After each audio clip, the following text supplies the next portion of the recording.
Bonjour à toutes et à tous. Je suis très heureuse de voir autant de personnes présentes aujourd'hui, en ce vendredi 8 mars, dans l'auditorium.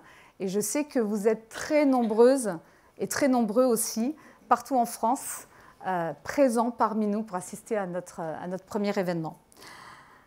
Ce premier événement en direct, on a envie de vous accueillir presque, j'ai envie de dire, dans l'appartement, dans le salon du réseau Parité 1-1 pour ce premier événement que le réseau va lancer en 2024. C'est un symbole fort en cette journée internationale des droits des femmes. Le réseau Parité 1-1, juste rapidement pour vous dire, le réseau Parité du groupe La Poste a été créé en 2019 par Sandrine Humphrey et Cécile Courteau, qui sont présentes aujourd'hui, que je tiens à saluer. Et ce réseau a vraiment grandi aujourd'hui. Et moi, je suis très fière d'en avoir pris la direction en octobre dernier, au sein de la DRH du groupe et dans les équipes de Sophie Hertling. Aujourd'hui, cette direction existe aussi grâce aux convictions et vraiment à l'engagement de Madame Anne-Laure Bourne, pour laquelle je tiens à rendre un hommage tout particulier. Elle a œuvré, de par son engagement, pour montrer que le sujet de la parité et de l'égalité professionnelle entre les hommes et les femmes est un sujet très important, et elle a œuvré pour que cette direction existe. Elle a aussi, et grâce à l'appui de notre président, directeur général Philippe Val et à l'ensemble des membres du COMEX, permis qu'il y ait une présidence tournante qui est assurée par un des membres du COMEX, M. Philippe Dorge, ici présent et qui sera à la table ronde. On est le premier président. Et c'est un signe fort, et il me semble, en tout cas pour avoir échangé avec pas mal de réseaux, que c'est quelque chose d'assez novateur d'avoir une présidence assurée par les membres du COMEX. Donc pour nous, c'est un engagement très fort, et je suis vraiment très fière et heureuse de travailler avec eux. Et notamment, ceci, on le perçoit encore aujourd'hui, puisqu'on a la chance d'avoir notre président, directeur général, M. Philippe Val, qui est très pris, qui a pris de ce temps pour nous rejoindre et vous dire un petit mot d'introduction, et Madame Valérie Decaux, directrice générale adjointe, en charge des ressources humaines. Donc, je vous remercie d'être tous là. Merci beaucoup, et je vous prie de me rejoindre. Je vous laisse la parole.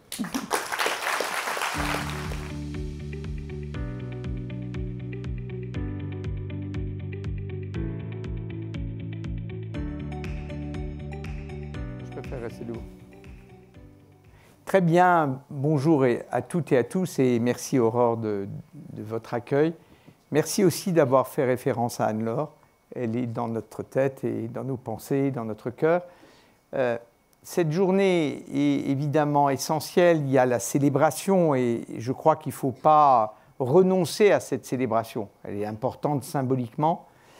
Plutôt que de faire référence aux grands principes humains, humanistes et féministes, je me suis dit que ce que vous attendriez sans doute, mesdames et messieurs, de moi, c'est de l'expérience d'un chef d'entreprise.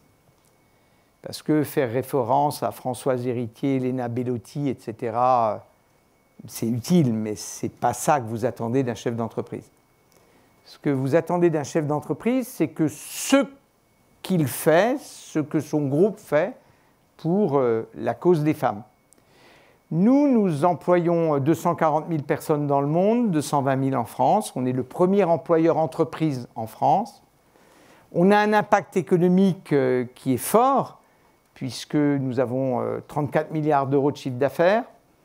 Et comme nous avons des missions de service public et que nous sommes dans le paysage de notre pays depuis 6 siècles, on peut dire que nous avons un impact, une contribution à la transformation de la société. C'est ce qui fait que la Poste doit se saisir du sujet de l'égalité professionnelle entre les femmes et les hommes. C'est qu'en elle-même, et par son impact, elle peut avoir une influence sur la société. Et c'est pour ça que ce sujet nous a, Valérie Decaux, les membres du COMEX et moi-même, intéressés depuis très longtemps et que nous agissons dans ce sens. Nous avons également décidé d'être les leaders de cette égalité professionnelle entre les femmes et les hommes, pas simplement parce que nous en parlons beaucoup et ou bien, mais parce que nous voulons faire des choses. Et je voulais juste, en quelques minutes, illustrer ce que peut faire une entreprise dans ce domaine. Nous avons atteint, mesdames et messieurs, l'égalité salariale au sein du groupe La Poste en 2023. Qu'est-ce que ça veut dire? C'est des chiffres. Parmi les salariés, c'est-à-dire plus de 70% de notre personnel, les femmes en moyenne gagnent 0,2% de plus que les hommes. C'est fait. Lorsqu'on embrasse la totalité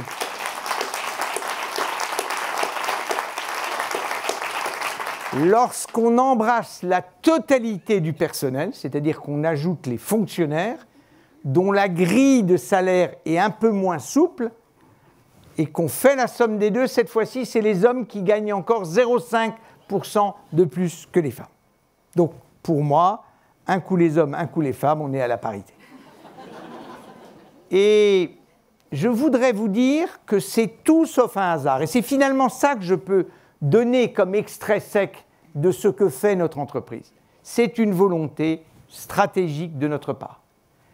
Nous nous y sommes mis il y a 10 ans. Il y a 10 ans, avec notre DRH de l'époque, Sylvie François, que je salue à distance, qui peut-être nous regarde, donc salut Sylvie si tu nous regardes, nous avons décidé d'arriver à l'égalité professionnelle en X années. Ça veut vous dire quoi? Ça veut vous dire que pour y arriver, il faut le vouloir. La première chose, c'est qu'il faut le vouloir. Le vouloir comme on veut, pas le vouloir en le disant, mais le vouloir en le voulant, c'est-à-dire en agissant pour y arriver. Donc, nous avons décidé, il y a 10 ans, d'arriver à l'égalité professionnelle et à l'égalité salariale. Je rembobine pour que Madame Rixain puisse bénéficier de ça, compte tenu, Marie-Pierre, que vous êtes à l'origine d'une loi que nous appliquons. Il y a 10 ans, notre entreprise a décidé d'arriver à l'égalité salariale entre les femmes et les hommes. Et on s'est donc dit, avec la DRH, comment on y arrive. Et on y est arrivé de manière très concrète.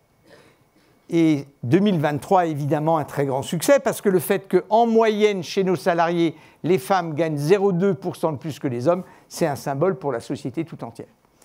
Et finalement, Valérie pourra expliquer comment on y est arrivé, mais si vous voulez quelque chose et que vous vous organisez pour que votre volonté soit efficace, nous avons pu montrer qu'une entreprise de 220 000 personnes en France est capable d'y arriver.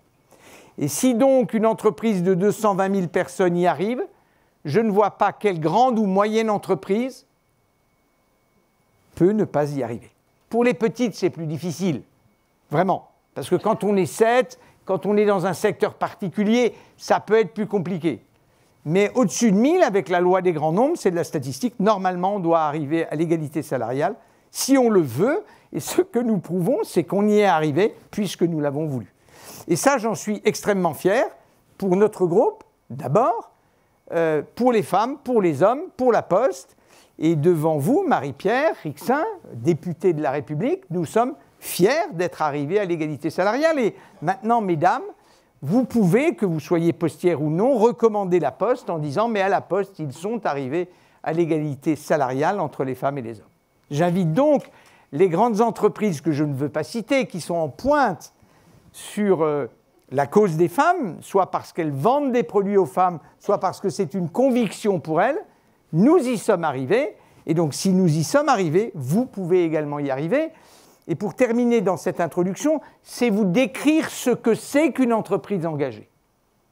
L'exemple de l'égalité salariale, c'est l'exemple de ce qu'une entreprise engagée peut produire. Qu'est-ce que c'est une entreprise engagée? Il y a 5 critères. La première chose, c'est une entreprise qui gagne de l'argent. Si une entreprise n'est pas rentable, elle ne peut pas être engagée, puisqu'elle n'en a pas les moyens. La deuxième chose, c'est une entreprise qui croit à cet objectif. On y croit, et puisqu'on y croit, on s'est organisé pour y arriver. La troisième chose, c'est que c'est une entreprise dans laquelle c'est non seulement une politique affirmée, mais que c'est une politique traduite dans les faits. C'est une entreprise où toutes les parties prenantes y croient et sont engagées. Et ce que nous avons réalisé, nous l'avons réalisé avec les organisations syndicales, évidemment avec le soutien de nos actionnaires. Et enfin, c'est une entreprise qui a décidé de se changer elle-même et pas simplement de répéter qu'elle a ses objectifs sur l'égalité salariale. Nous y sommes parvenus. Donc voilà ce que nous avons fait. Voilà ce qu'une grande entreprise engagée peut faire. Si nous, Postière et Postier, nous l'avons fait, c'est que d'autres peuvent le faire. Et nous les invitons à nous imiter sur ce secteur. Puisque nous l'avons fait, elles peuvent le faire. Qu'elles n'oublient pas, ces autres entreprises, le rôle du temps. Il faut du temps. Jamais nous n'aurions pu le faire en 2 ou 3 ans. Il nous a fallu 10 ans de politique d'égalité salariale pour y arriver. Voilà donc ce que le témoignage d'un chef d'entreprise peut apporter à cette cause. Nous avons en matière d'égalité professionnelle d'autres défis devant nous. Nous ne sommes pas à tous les points de perfection dans ce domaine ou d'accomplissement dans ce domaine. Et peut-être, Valérie, peux-tu en préciser certains ? Bonjour à toutes, bonjour à tous. Je vais rebondir sur ce que vient de dire le président. Tout ça fonctionne parce que nous considérons encore aujourd'hui que c'est une cause. Et ça, c'est important. C'est-à-dire que nous pourrions, et certaines entreprises le font, considérer qu'au fond, aujourd'hui, en France, l'égalité est acquise. Et quand on regarde dans le détail, dans les salaires, dans les métiers qui sont parfois genrés, dans la question des violences faites aux femmes, eh bien, nous nous rendons compte que si nous ne considérons pas ce sujet comme une cause, eh bien, il ne se passe pas nécessairement grand-chose. Et j'avoue, mesdames, madame la députée, que je n'étais pas initialement une grande fan des quotas, des pourcentages, etc. Sauf que la réalité nous a prouvé que sans cela, eh bien, les choses ne bougeaient pas. Donc, merci, parce que ceci permet aux chefs d'entreprise et aux DRH de nous appuyer sur ces dimensions légales, réglementaires, pour pouvoir faire bouger les choses.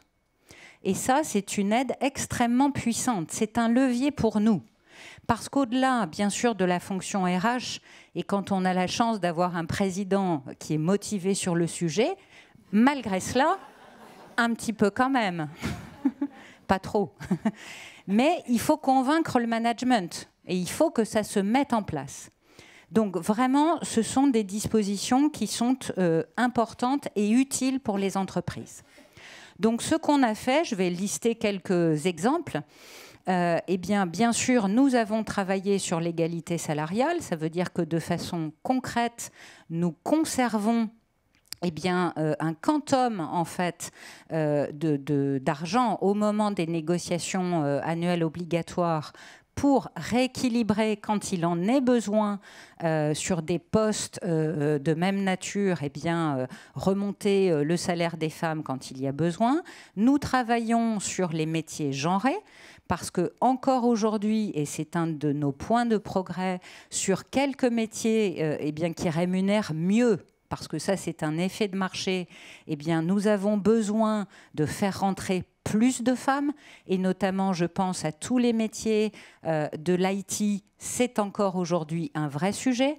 Ce pourquoi nous avons, avec Nathalie Collin, qui est DGA en charge de la branche grand public et numérique, décidé de monter une école interne de l'IA et de la data et de la faire à parité. Donc nous avons 52% de femmes dans cette école, pour justement travailler à cette question des métiers genrés qui a de l'effet négatif sur la rémunération des femmes.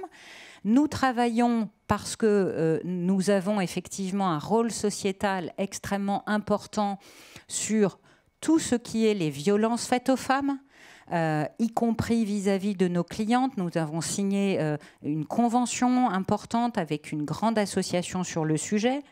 Nous travaillons sur le sexisme ordinaire. Ça aussi, c'est une des dimensions qui, encore aujourd'hui, dans les entreprises, et y compris dans la nôtre, doit continuer absolument d'être travaillée. Voilà quelques exemples sur lesquels, et aussi grâce au réseau qui fonctionne en province, dans les territoires, pour animer toutes ces questions en fait, de promotion, de visibilité des femmes qui, on le sait, par culture, par éducation, ont souvent tendance à se mettre un petit peu plus parfois en retrait que les hommes. Donc il y a toutes ces dimensions.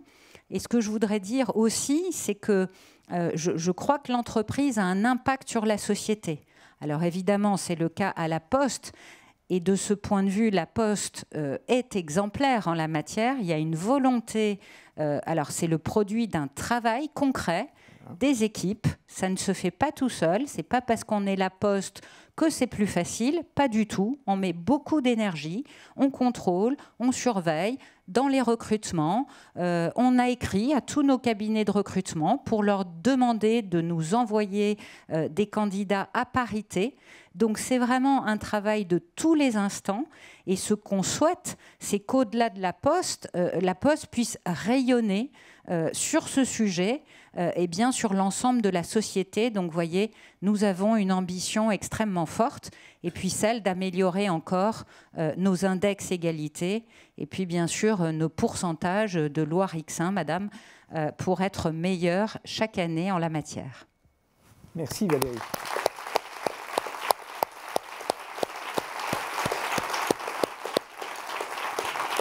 Merci. Merci bien. Valérie. Merci beaucoup.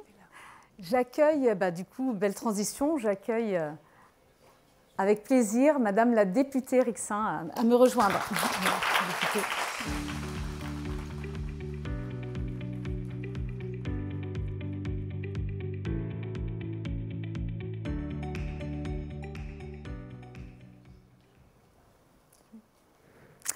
Madame la députée, merci d'être parmi nous. Vous ne le savez certainement pas, mais Madame la députée est évidemment rejoint le président de la République à midi. Et elle nous fait, moi je suis particulièrement touchée, je tiens à lui dire, l'honneur d'avoir pris ce temps de venir quand même parmi nous avec un emploi du temps très très contraint. Donc un grand merci pour votre engagement, et c'est bien le reflet que vous êtes engagé très sincèrement. Donc on est très touchés, en tout cas au sein du groupe La Poste et du réseau Parité, de vous avoir parmi nous. Alors, Madame la députée, c'est un grand jour pour justement le droit des femmes en France. C'était une grande semaine. Et ce que vous allez vivre tout à l'heure, effectivement, est un moment très important par rapport à l'IVG qui est rentré dans la Constitution. Et on voit effectivement que les lois, c'est ce que nous a effectivement dit Madame Valérie Decaux et le président, que les lois permettent évidemment d'avancer sur ces sujets. Et le sujet principal qui nous importe, qui est le droit des femmes. Aujourd'hui, c'est un combat, je le sais, que vous menez depuis très longue date. On a pu en parler dans un autre contexte. Et vous pensez réellement que ça passe aussi par l'indépendance économique, et c'est par l'indépendance économique des femmes que l'on atteindra cette égalité et cette avancée dans les droits. Est-ce que vous pouvez nous en dire un peu plus sur ces sujets d'égalité économique ? Bonjour à toutes et à tous, Monsieur le Président. Merci pour votre invitation, chère Brigitte. Oui, nécessairement. Alors, je crois quand même qu'en 2023, tout le monde s'accorde à dire que les femmes et les hommes sont égaux. Dans notre société, notre constitution, parce que nous parlons beaucoup de constitution en ce moment, et je m'en félicite, le rappelle. Donc il y a une égalité de droits civiques, il y a une égalité de droits politiques. Nous avons également conquis donc, nos droits sexuels et reproductifs, nous en parlons à l'instant, mais il faut bien reconnaître que sur la question économique, le compte n'y est pas. Je crois que voilà, les chiffres parlent d'eux-mêmes. Rappelons qu'il y a encore 20 à 25% d'inégalité de revenus entre les femmes et les hommes en France, donc considérant notamment la prise du temps partiel, les intermittences professionnelles liées à des aidantes qui parfois interrompent leur carrière, les choix d'orientation également qui pèsent sur la rémunération des femmes, hein, puisque parfois les femmes se dirigent vers des secteurs qui sont moins rémunérés. Donc tout ça mis bout à bout, il y a ces inégalités de revenus qui se démultiplient au moment de la retraite, 42% au moment de la retraite. Donc on voit que les chiffres n'y sont pas. Or, ça n'est pas acceptable. Je crois que chacun ici peut reconnaître que ça n'est pas acceptable qu'il y ait autant d'inégalités de revenus, d'inégalités économiques. Et nous pourrions également parler de l'accès au financement pour, par exemple, les femmes entrepreneurs. Seulement 2% d'équipes 100% féminines financées notamment par les opérateurs publics en matière de financement. Donc, on a vraiment encore du chemin à parcourir. Or, la réalité, c'est que d'abord, c'est un principe républicain, un principe éthique, de se dire que les femmes et les hommes doivent être égaux, notamment en matière économique. Et puis, il y a, j'ai envie de dire, une sorte de bêtise collective qui serait de croire que finalement, cela n'a pas tellement d'importance et que ça n'est pas si grave. En fait, juste un chiffre, à l'échelle mondiale, une étude a été publiée l'année dernière en 2023, montre que si les femmes et les hommes étaient à part entière acteurs dans l'ensemble des filières professionnelles dans le monde, il y aurait un accroissement du PIB mondial de 28 000 milliards de dollars, à savoir un accroissement du PIB de 26%. Donc on voit l'importance de ce sujet, à la fois pour notre croissance, pour la dynamique des entreprises. Nous parlions ici de RH. J'imagine que, madame, vous regardez évidemment les meilleurs, vous cherchez les meilleurs profils, naturellement, comme dans toutes les entreprises, et que le fait de montrer pour une entreprise que les femmes ont leur place dans cette entreprise, c'est envoyer un signal à l'ensemble des candidats pour leur dire que les femmes y ont leur place, quels que soient d'ailleurs les postes, et donc nécessairement vous démultipliez les possibles en matière de compétences, et nécessairement votre entreprise se développe et davantage que si ce sujet n'était pas mis à l'agenda de l'entreprise. Donc voilà en quelques résumés peut-être les différents points qui me semblent importants. Merci. Vous avez un petit peu répondu, et pour aller un peu plus loin, effectivement, et Madame Valérie Decaux l'a un peu dit aussi, la loi parité, la loi qui porte votre nom, la loi Rixain, effectivement engage notamment sur la partie des cadres dirigeantes et des pourcentages de femmes qui occupent ces postes, engage les entreprises. Et qu'est-ce que vous attendez de plus? Comment on peut, nous, en tant qu'entreprise, aller plus loin, vous aider? Est-ce qu'il y a des choses encore qu'on pourrait faire? Voilà, j'ai envie de vous demander pour qu'on avance encore sur cette grande cause. Alors, ce qui me semble, d'abord, moi, je suis heureuse d'être parmi vous. J'y tenais, je dois vous le dire. J'avais pris cet engagement auprès de vous, mais j'y tenais parce que je sais que votre groupe vraiment développe, c'est un axe important pour votre groupe, que vous avez une place de cœur chez les Français. Et en tant qu'élu de terrain, je peux vous dire aussi que la Poste est un acteur important sur nos territoires. Et donc, ça me semblait important aussi d'être à ce titre-là aussi parmi vous. Eh bien, là où il faut aujourd'hui peut-être aller plus loin, c'est notamment sur la granularité. La granularité, ça signifie qu'effectivement, il y a une attention en raison des quotas portée notamment sur la place des femmes dans les instances de direction. Il y a une granularité sur les contrats de travail cadre dirigeant, puisqu'il y a un quota qui s'applique là également. Mais il faut aller bien plus encore en granularité. Parce que finalement, c'est un signal que l'on envoie à l'ensemble des femmes dans la société lorsque on leur dit qu'à quel que soit le type de poste, quel que soit le type de métier, leur place y est totalement légitime, qu'à différents types de postes également, elles y ont leur place. C'est un signal que l'on envoie à l'ensemble des femmes en leur disant que il n'y a rien qui leur est impossible aujourd'hui. Et donc, en tant qu'entreprise, eh bien, d'abord, effectivement, il faut être vigilant, malgré tout. Vous savez, les droits des femmes, la vie des femmes est faite d'avancées et de recul, malheureusement. Donc, gardons cette vigilance et voilà, soyons attentifs à cela.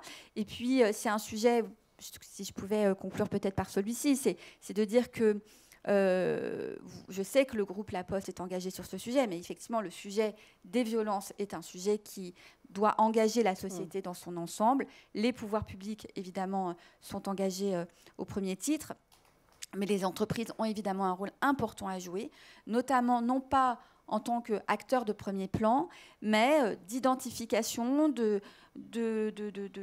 d'accompagnement, lorsque là, cela peut être possible, et notamment à l'échelle d'un groupe comme le vôtre, ne serait-ce que parfois de proposer à une femme de pouvoir être mutée à 800 km d'un conjoint violent et d'accompagner cela, eh bien, c'est une ressource supplémentaire pour les femmes victimes de violences.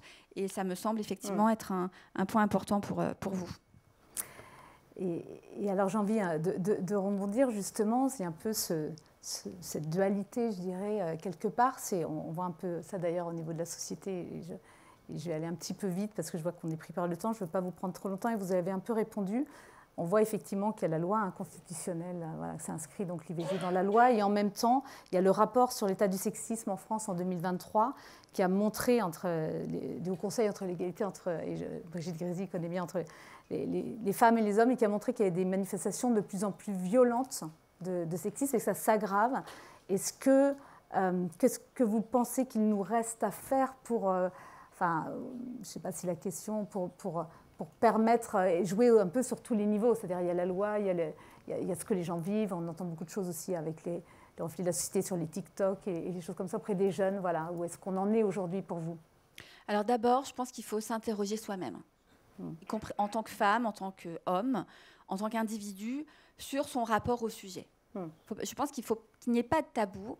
Moi, la première, je me prends à être parfois actrice de sexisme dans les activités que je peux proposer à mes enfants. Je suis maman de 2 garçons. Voilà, je m'interroge parfois sur finalement ce que je leur propose comme divertissement, comme proposition de sortie culturelle. Est-ce que finalement, si j'avais 2 filles, est-ce que ce serait différent? Donc je pense que déjà, en tant qu'individu, on doit s'interroger et on doit se questionner et surtout regarder toujours ce que l'on croit être naturel. Rien n'est naturel dans les relations sociales, rien n'est naturel à l'échelle d'une organisation sociale. Et donc s'interroger véritablement sur ce qu'on croit finalement admis, parfois drôle, qui n'est pas véritablement. Se dire aussi, pour revenir peut-être sur la question des ressources humaines, c'est que vous savez aussi, c'est important de recruter des femmes. Mais c'est bien de les retenir. Or, pour les retenir, il faut que ces femmes se sentent bien dans un environnement professionnel. Et en effet, vous avez raison de le rappeler. Moi, je dois dire que chaque année, lorsque je reçois le rapport du HCE, je ne suis pas étonnée. Parce que je vais régulièrement, j'y serai encore tout à l'heure, dans des établissements scolaires.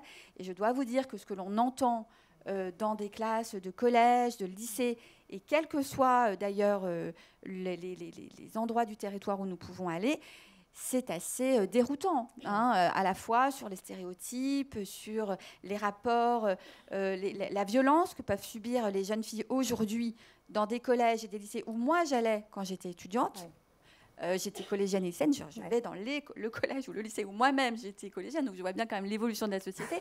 Et jamais une seule seconde, nous n'aurions subi en tant que filles ce que les filles, les collégiennes, les lycéennes subissent aujourd'hui, en termes de remarques, en termes de stigmatisation, en termes d'attendus de la société.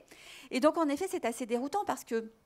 Mais il ne faut pas nous décourager. C'est-à-dire que plus nous avançons finalement dans le droit, plus j'ai l'impression qu'il y a parfois des crispations sociales, sociétales, comme si finalement l'égalité devait être bousculée en tout point, quels que soient les lieux de la société. Donc, ne nous décourageons pas. Je crois qu'en effet, tout à l'heure, nous allons vivre, il faut bien le dire, un grand moment.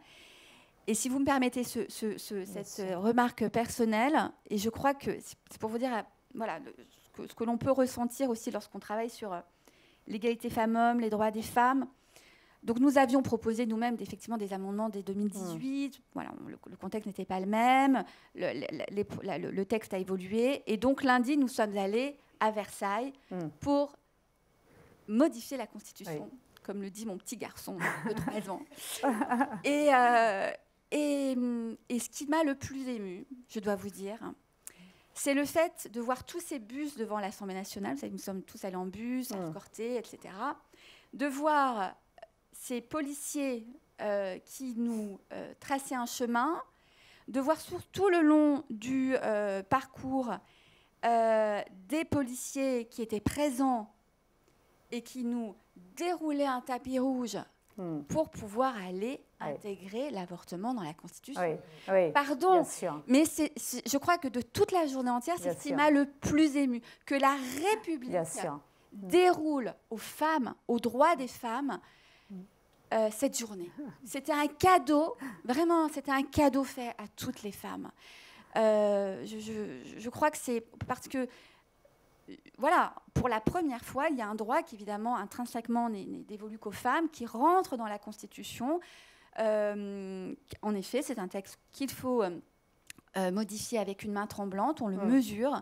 Et je crois qu'au-delà de savoir si c'est un symbole, pas un symbole, si c'est effectif, est-ce que c'est nécessaire, etc., c'est tout simplement dire aux femmes qu'elles ont enfin leur place dans la Constitution et que la République leur fait une place à part entière dans notre norme suprême. Et donc, ça signifie qu'elles ont leur place tout entière dans la société, dans la rue, dans les espaces publics, dans les entreprises, qu'elles doivent être respectées dans leur famille, qu'elles doivent être respectées dans leurs écoles, et qu'il n'y a pas de raison que hommes et femmes ne vivent pas en paix et à égalité. Un grand merci, Madame la députée. Merci. Merci beaucoup. Merci d'être venue. Je vous accompagne.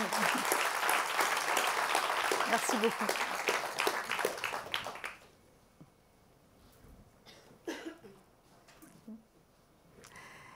Et maintenant, je la vois avec beaucoup d'émotion. Je vais accueillir auprès de moi Vivara Zambernardi, la réalisatrice dont vous allez voir le film.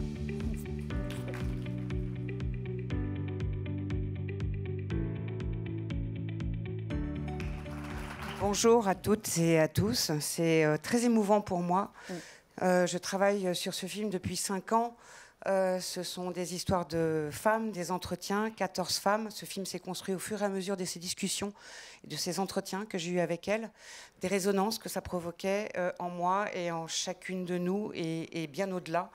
Ce qui m'a donné l'envie de pousser plus loin l'histoire de la femme et de me rendre compte qu'on est, et je viens d'entendre Madame Rixin et le président de la Poste qui parle effectivement de loi, de chiffres, et je parle aussi de conscience. Et j'ai l'impression qu'on est à un vrai virage aujourd'hui parce que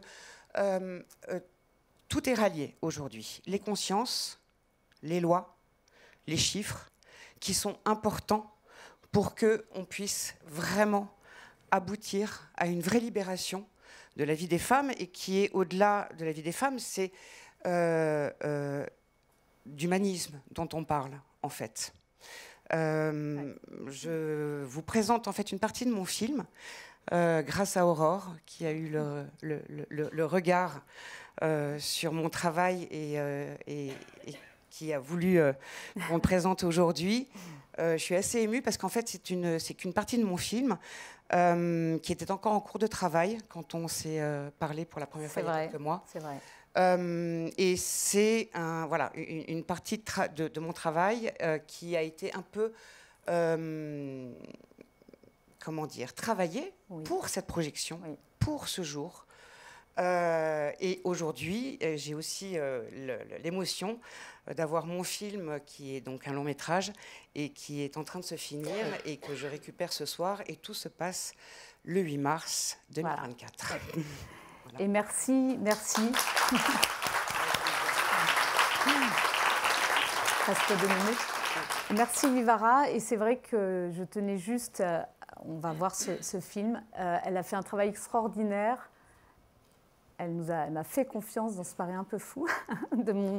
Et elle a fait une version vraiment pour nous aujourd'hui.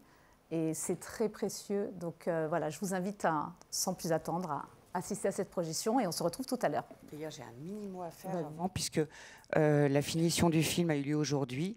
Donc ça va être avec un son un peu brut, qui n'est pas forcément travaillé. Voilà. Mais c'est la première de la première de la première. Donc... Et nous sommes dans le salon de la parité, donc on est entre nous. À tout à l'heure.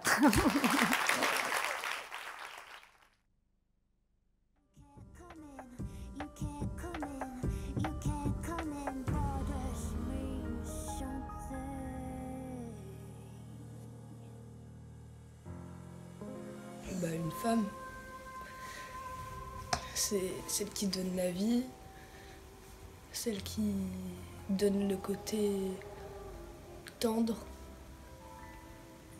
celle qui donne la force mentale aussi. Une femme, c'est une déesse. Une femme, c'est une guerrière. Une femme, c'est un exemple. Pour qui? Pour tout le monde, même pour les hommes.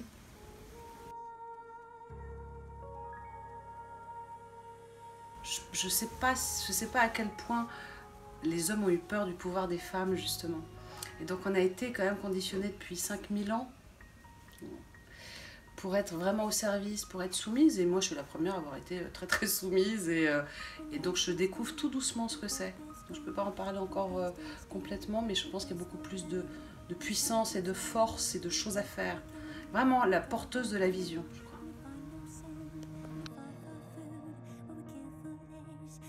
Être abusée. Mais c'est quoi être une femme?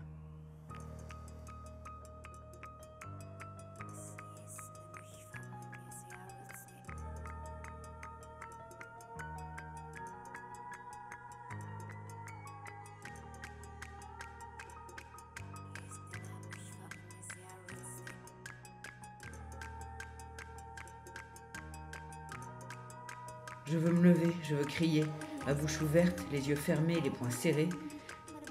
Aucun son. Rien. Le silence.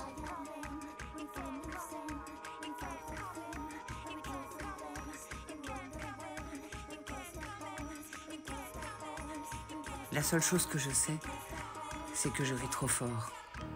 C'est déjà ça. Là, nous, on se bataille contre tout ça. Enfin, il y a beaucoup d'associations qui se montent. La parole se libère. Bon, ça, c'est une chose que la parole se libère, mais ailleurs dans le monde, c'est toujours pareil.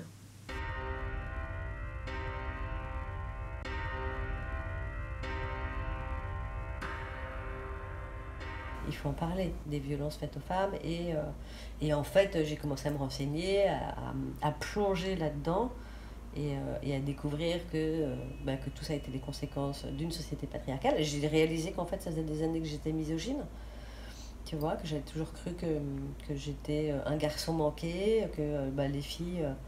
La preuve est que les filles, c'est forcément nul, puisque 90% des plaques de rue sont consacrées aux grands hommes, que toutes les statues à Paris sont des statues des filles et des grands hommes.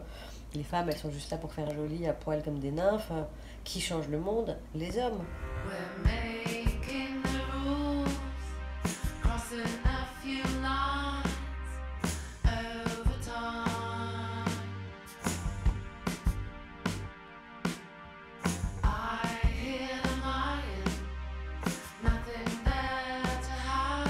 De temps en temps, je regarde une femme, je vois sa façon de s'habiller, je la juge. C'est des mécanismes qu'on nous a tellement inculqués qu'on a beau se battre pour la liberté des femmes et tout, on a des réflexes comme ça. Donc il faut savoir se battre avec ses propres réflexes au quotidien, et ça, c'est pas évident. C'est un processus, c'est une évolution permanente, c'est une déconstruction permanente et c'est plein de surprises, plein de problèmes que j'avais pas avant, que je découvre maintenant. Je me fais draguer, ça arrivait pas avant. Quand j'étais en boy mode dans la rue, ça arrivait pas avant. Maintenant, on vient m'interrompre alors que je suis en train de faire des trucs pour me parler, pour me demander mon avis sur des choses, pour savoir si j'ai pas envie de prendre un verre. Plein d'autres trucs plus subtils. On me coupe vachement plus la parole, par exemple. Les gens ont tendance à vouloir m'expliquer beaucoup plus de trucs et partir du principe que je comprends beaucoup moins de choses que genre non, en vrai ça va, c'est pas hyper compliqué, je m'en sors très bien, merci.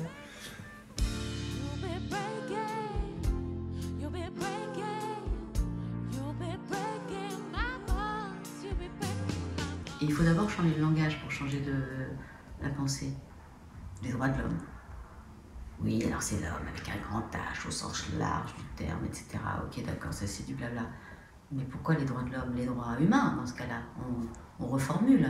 Tu décris une assemblée où il y aurait 40 femmes et un homme, tu diras, tu écriras, ils sont tous là. C'est dingue. Ça changera pas, c'est ce qu'ils nous disent tous. Je baisse pas les yeux, les bras, qu'ils aillent se faire foutre. C'est quoi être une femme pour toi? La galère. Je plaisante. Oula, c'est quoi être une femme? Reprendre ses droits. En fait, une femme, c'est juste quelqu'un qui se bat tout le temps. Vraiment, je pense qu'on passe tout notre temps à faire ça. Ouais, quelqu'un qui se bat et qui part avec un désavantage. Lequel? Bah, franchement, celui d'être une femme, ça suffit. Hein. Juste le fait d'être le sexe faible, d'être... de pas être reconnu, en fait, d'être inférieur à l'autre moitié de la population. C'est comme ça que tu te sens? Pas tous les jours, mais franchement, que ce soit quand je regarde la télé, quand je marche dans la rue, que ce soit au travail, à l'école, dans le sport, enfin, il y a toujours ce truc de « Ah oui, t'es une meuf. T'es une meuf. » Alors, on te rappelle bien que c'est une meuf. Un mec, on va pas lui rappeler que c'est un mec. Moi, on me rappelle que je suis une meuf. De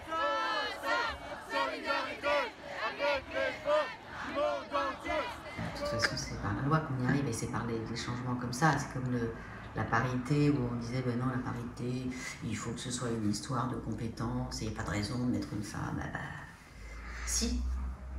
Parce que plus on verra des femmes et depuis plus longtemps, et plus ça paraîtra naturel, comme le mariage homosexuel, maintenant que c'est acté en France, dans 20 ans, les enfants, nos enfants, les enfants de nos enfants ne se poseront plus la question de savoir si deux femmes, deux hommes, ce sera normal. Tout à fait. C'est parce qu'on aura fait passer une loi. Solidarité avec les femmes du monde entier.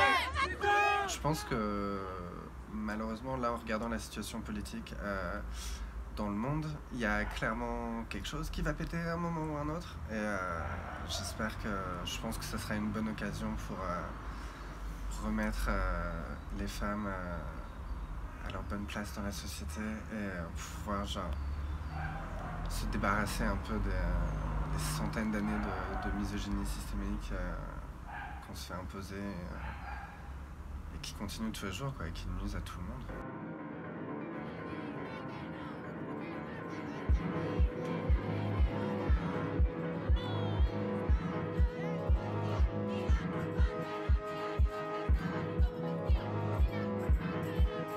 Marianne en a plein le cul, la France en a plein le zen, le sentiment d'avoir vaincu. J'ai survécu à la vingtaine.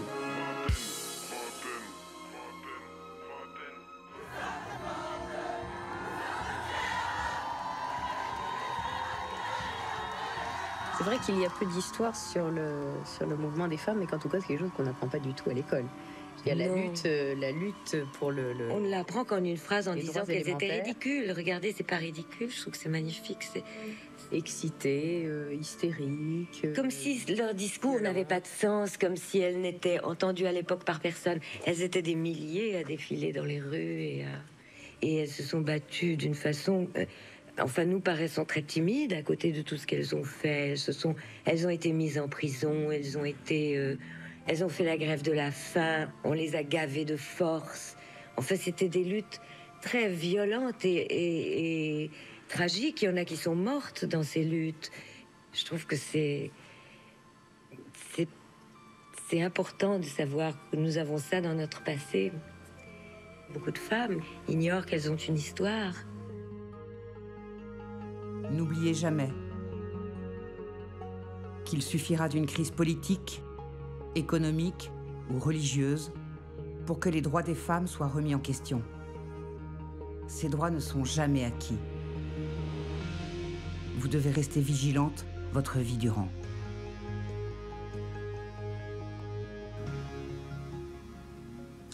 En fait, être féministe, ça devrait même pas exister. Et c'est ça qui est complètement dingue. Et tout de suite, on dit, ouais, mais les féministes, elles sont agressives, c'est des hystériques, fameuses hystériques qui n'existent pas. Alors qu'en fait, on est tellement complémentaires. Et on devrait tellement apprendre cette complémentarité, l'homme et la femme. Voilà. Le féminisme, pour moi, c'est un combat humaniste. De la même manière que le racisme n'appartient pas seulement aux Noirs, aux Arabes, aux gens discriminés, il appartient à l'humanité entière. L'antisémitisme n'appartient pas aux Juifs. C'est un combat humaniste. Et de la même manière, le féminisme, c'est juste demander à ce que les femmes aient les mêmes droits que les hommes. Et donc les hommes devraient s'investir dans ce combat-là aussi.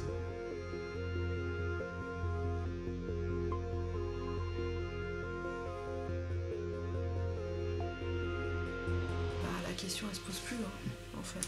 22 ans de vie commune, mais aussi avec un homme qui a en tout cas, compréhension de la femme. Enfin, tu vois, c'est un mec d'égalité, donc il n'y a pas de... Et ça veut pas dire qu'il va mettre de côté le fait d'être un mec. Enfin, je comprends complètement ce que tu veux dire. Oui, voilà, maintenant d'expliquer c'est quoi un mec, c'est pas un macho, c'est un mec qui a une sensibilité, c'est quelqu'un qui a de la générosité et puis qui a compris aussi ce que moi j'ai vécu. C'est-à-dire que c'est pas simplement ouais c'est bon, ça va, ok, t'as vécu un truc, maintenant faut que tu te relèves. Non, il y a tout un travail, c'est pas évident. Tu t'apprivoises quand tu rencontres quelqu'un, et quel que soit ce que tu as vécu. J'ai besoin d'un peu d'espace pour pouvoir expérimenter, m'adapter et trouver vraiment genre la femme que je veux être. Et ouais, c'est vraiment pas si important ce genre de limite qu'on se classe, genre les mecs, les meufs et tout, c'est genre... Non, c'est vachement plus perméable de l'un à l'autre que ce qu'on veut bien le dire. Et genre, il suffit qu'on décide, quoi. Il suffit qu'on décide que genre, non, les gens trans c'est pas grave et les gens non binaires c'est pas grave. Et genre, il n'y a pas lieu d'avoir autant de débats là-dessus. C'est vrai, je suis d'accord, c'est vrai.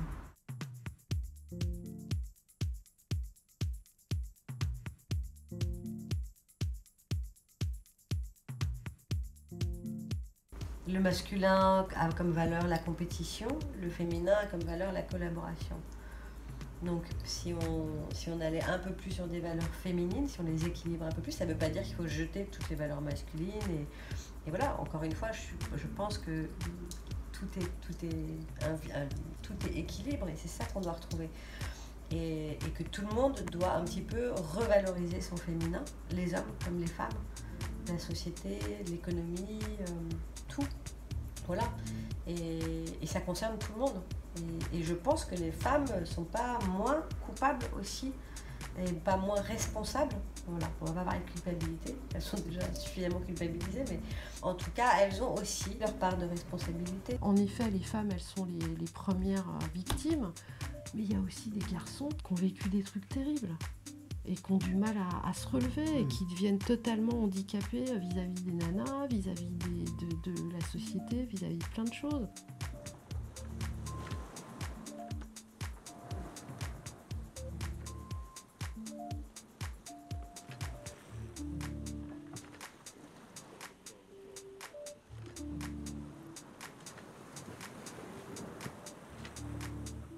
Je pensais que la force et la puissance étaient masculines. C'est ce qu'on avait voulu me faire croire. Donc je cherchais par tous les moyens, je crois, à exprimer ma masculinité. J'avais oublié. J'ai retrouvé la mémoire. À quel point la femme est puissante. Et voilà pourquoi aujourd'hui je cherche à reconnecter, ou je cherche pas, la vie me fait reconnecter avec des femmes Parce que je sais qu'ensemble, on est encore plus puissante. Il y a quand même l'histoire du le rite de passage, le rituel de passage à l'âge adulte. Et en fait, moi je l'ai fait il n'y a pas très longtemps, en faisant une loge de la Lune avec une grand-mère canadienne, Bhakti. Et c'est vraiment un rite de passage pour savoir ce que c'est que d'être une femme. Et pour ça, c'est de refaire son histoire aussi. Toutes les images de la femme dans ta famille. Comment tu as pu percevoir ou comment les autres percevaient les femmes dans ta famille. Donc refaire tout le chemin et puis faire ce rituel de passage où tu regardes ton histoire, tu peux pleurer ton histoire, et puis tu l'acceptes, tu la prends comme ça dans tes bras. Et après, tu peux être une femme en comprenant que c'est vraiment... je crois que pour les femmes aujourd'hui, le gros challenge, c'est donner et recevoir. L'équilibre des deux. Voilà. On n'a pas appris à recevoir.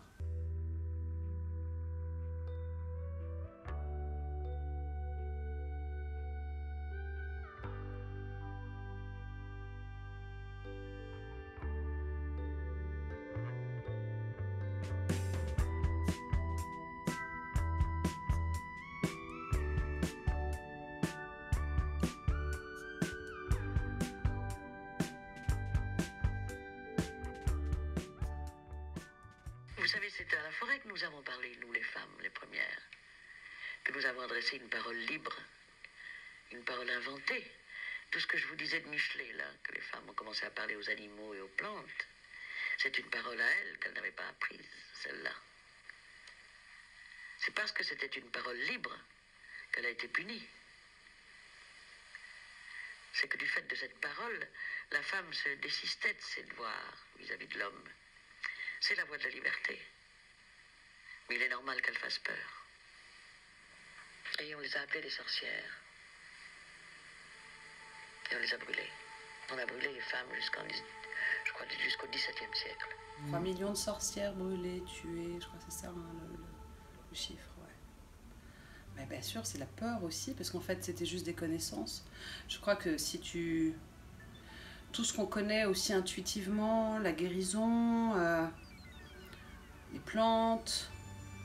En fait, la connaissance, mais parce que la connaissance, aussi par l'Église, enfin, en tout cas, je connais que par l'Église catholique, était condamnée. Hein.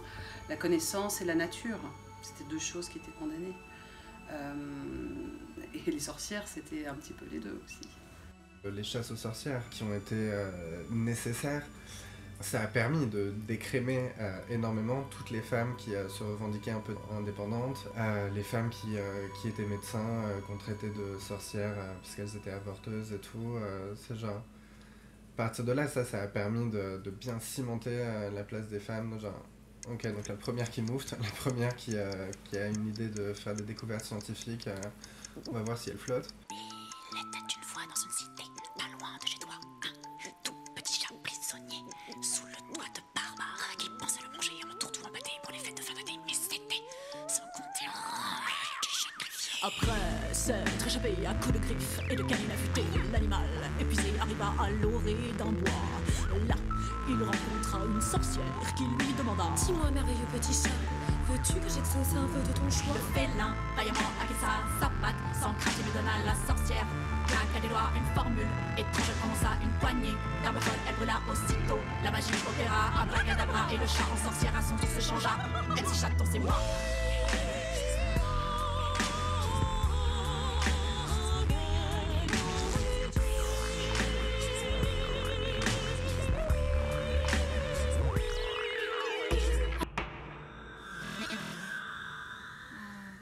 Dans tous les moments où je me suis sentie perdue, abandonnée, même possédée à des moments. Je me pensais être la pire des sorcières. Même dans ces moments-là, il y a quelque chose qui me tenait et qui me faisait avancer. Et cette chose-là, aujourd'hui, je l'appelle la foi. On peut l'appeler la vie aussi. L'amour. L'amour? C'est ce que je me suis tatoué. Love will always fucking win.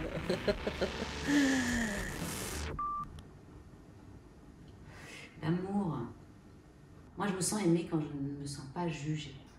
Avec les amis, avec les hommes, les enfants. Je sens de l'amour dès qu'on ne me juge pas.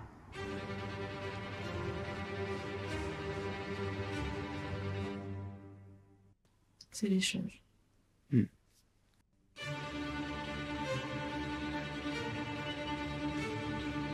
Et puis, pour moi, c'est le contraire de la peur. C'est la peur qui nous empêche d'être ce qu'on est, d'avancer, d'oser, de dire les choses. Je crois qu'en plus, en ce moment, on est dans une époque teintée d'un cynisme absolu, d'une trouille absolue de l'avenir, de l'autre, de l'étranger, du lendemain, qui à un moment donné, c'est revenir au centre, donner plus d'amour à chaque fois.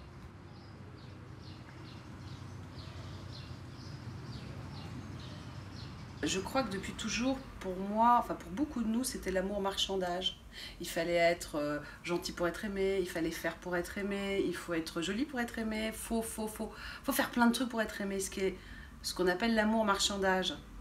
Et je suis en train d'apprendre ce que c'est que l'amour. Et en fait, c'est juste... c'est un élan, l'amour, c'est juste être. Et je pense qu'il y a de l'amour partout et que tout le monde en donne. Et pas forcément sous les formes qu'on attend. En fait, on peut ne plus se limiter à juste cette espèce de définition classique de bah je l'aime, il m'aime et voilà, on est là, on s'aime. Je pense que c'est plus que ça maintenant. L'amour, c'est imprévisible, inattendu. Donc l'amour, bah, c'est invisible. Ça réunit les gens. Ça nous fait grandir beaucoup. L'amour nous fait grandir.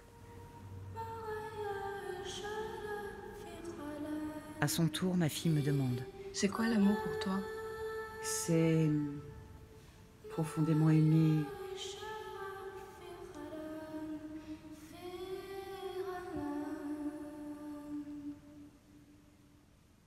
Tout ce qui fait que nos cellules sont en vie. Donc c'est profiter d'un bruit de vent dans les arbres, sur la mer. C'est se nourrir de sons, de chansons, de laisser son corps s'exprimer, danser, regarder les gens et être ému, touché, heureux d'un sourire, d'un éclat dans l'œil. C'est être là du mieux qu'on peut, les uns pour les autres. C'est vouloir être le meilleur de soi-même et pas être le meilleur du monde.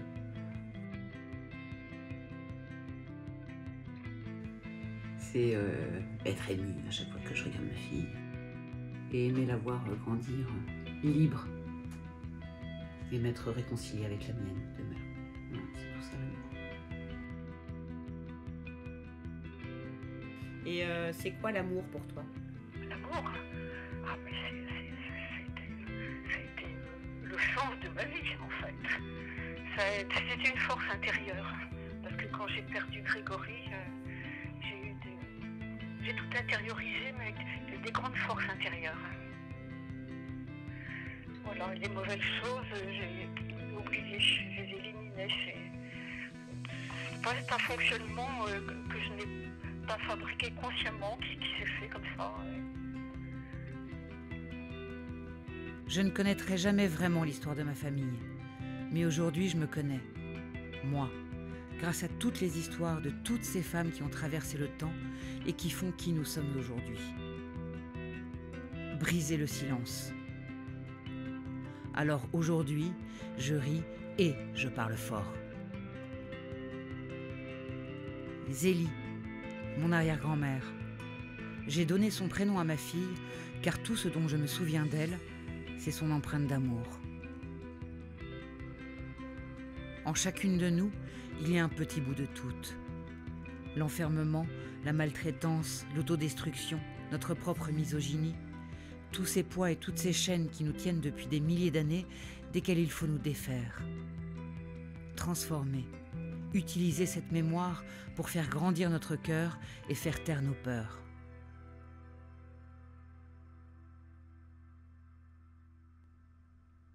Au fait, maman, je t'aime.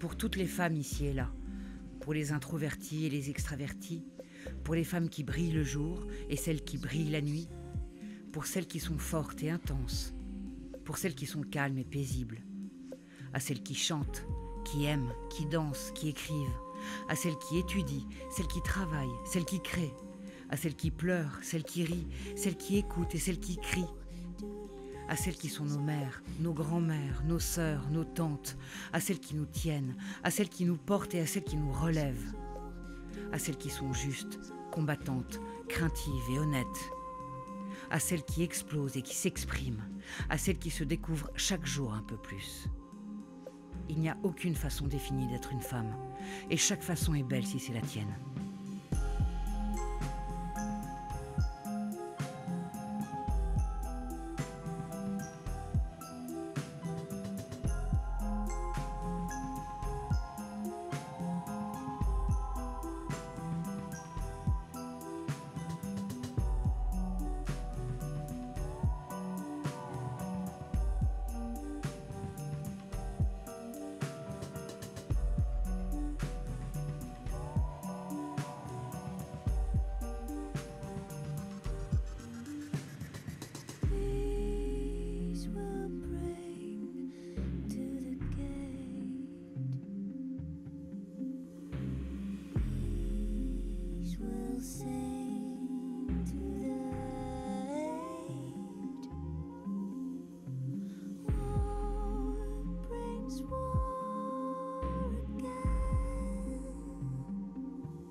J'ai vraiment souhaité que mes filles soient indépendantes, autonomes, qu'elles pensent par elles-mêmes.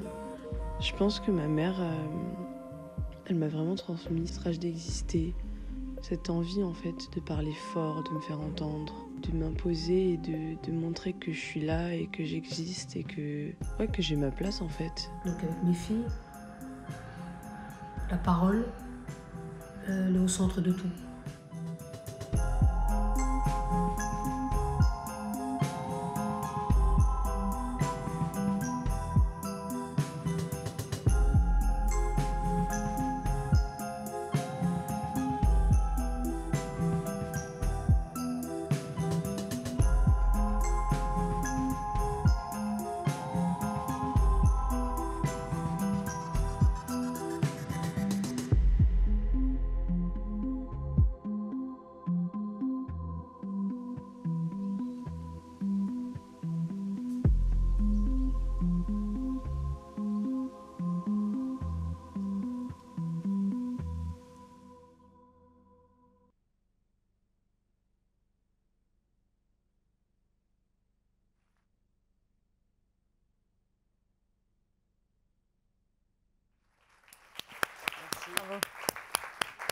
Merci à tous pour votre accueil. Merci Vivara pour ce très beau cadeau. Et j'invite maintenant Brigitte Grésy, Véronique Sobo et Philippe Dorge à nous rejoindre pour échanger.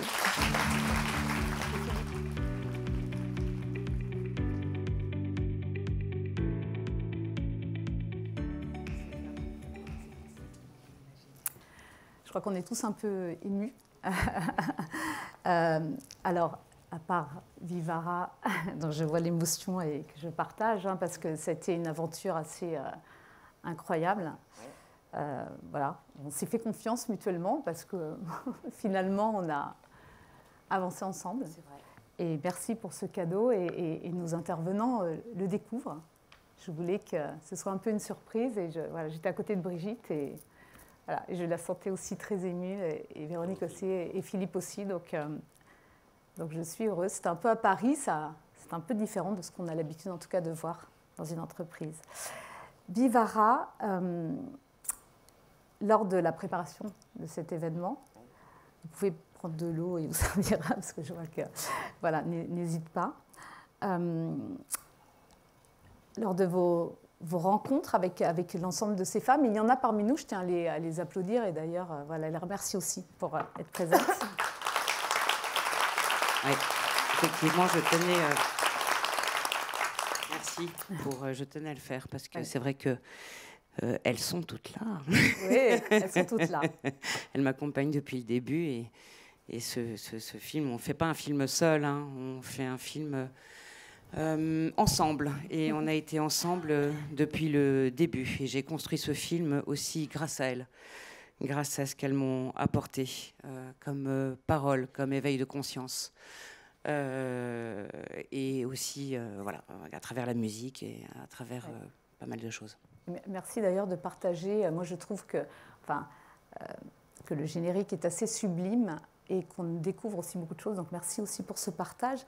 Pour faire écho à Vivara, ce que vous venez de dire, vous m'avez dit qu'en filmant avec ces rencontres de femmes, et plus vous en rencontriez, d'abord des proches, puis ça s'est élargi, et là on voit qu'on en a beaucoup, et on a beaucoup d'hommes aussi, donc ça je suis ravie aussi qu'on embarque aussi les hommes, c'est ce que disent très bien les femmes du film. Vous avez pris conscience que finalement, vous aviez des histoires qu'une histoire, en embarquer d'autres, et que finalement vous étiez devenue, sans le savoir, féministe. Oui. Nous en plus. À 50 ans. Effectivement, c'est en étant en quête de mon histoire, où je questionnais donc des femmes de mon entourage, et puis effectivement, comme vous dites, Aurore, en élargissant le champ au fur et à mesure du temps, une femme m'amenant à une autre, il y avait toujours quelque chose qui résonnait à un moment donné de leur histoire chez moi. Pour des raisons différentes, avec des vécus complètement différents, avec des histoires absolument complètement différentes. Et c'est là où j'ai commencé à me pencher sur l'histoire de la femme et à faire des recherches et à me rendre compte que c'est une histoire, comme le dit si justement Delphine Seyrig, déjà dans les années 70, que l'histoire de la femme n'a pas été forcément mise à l'honneur.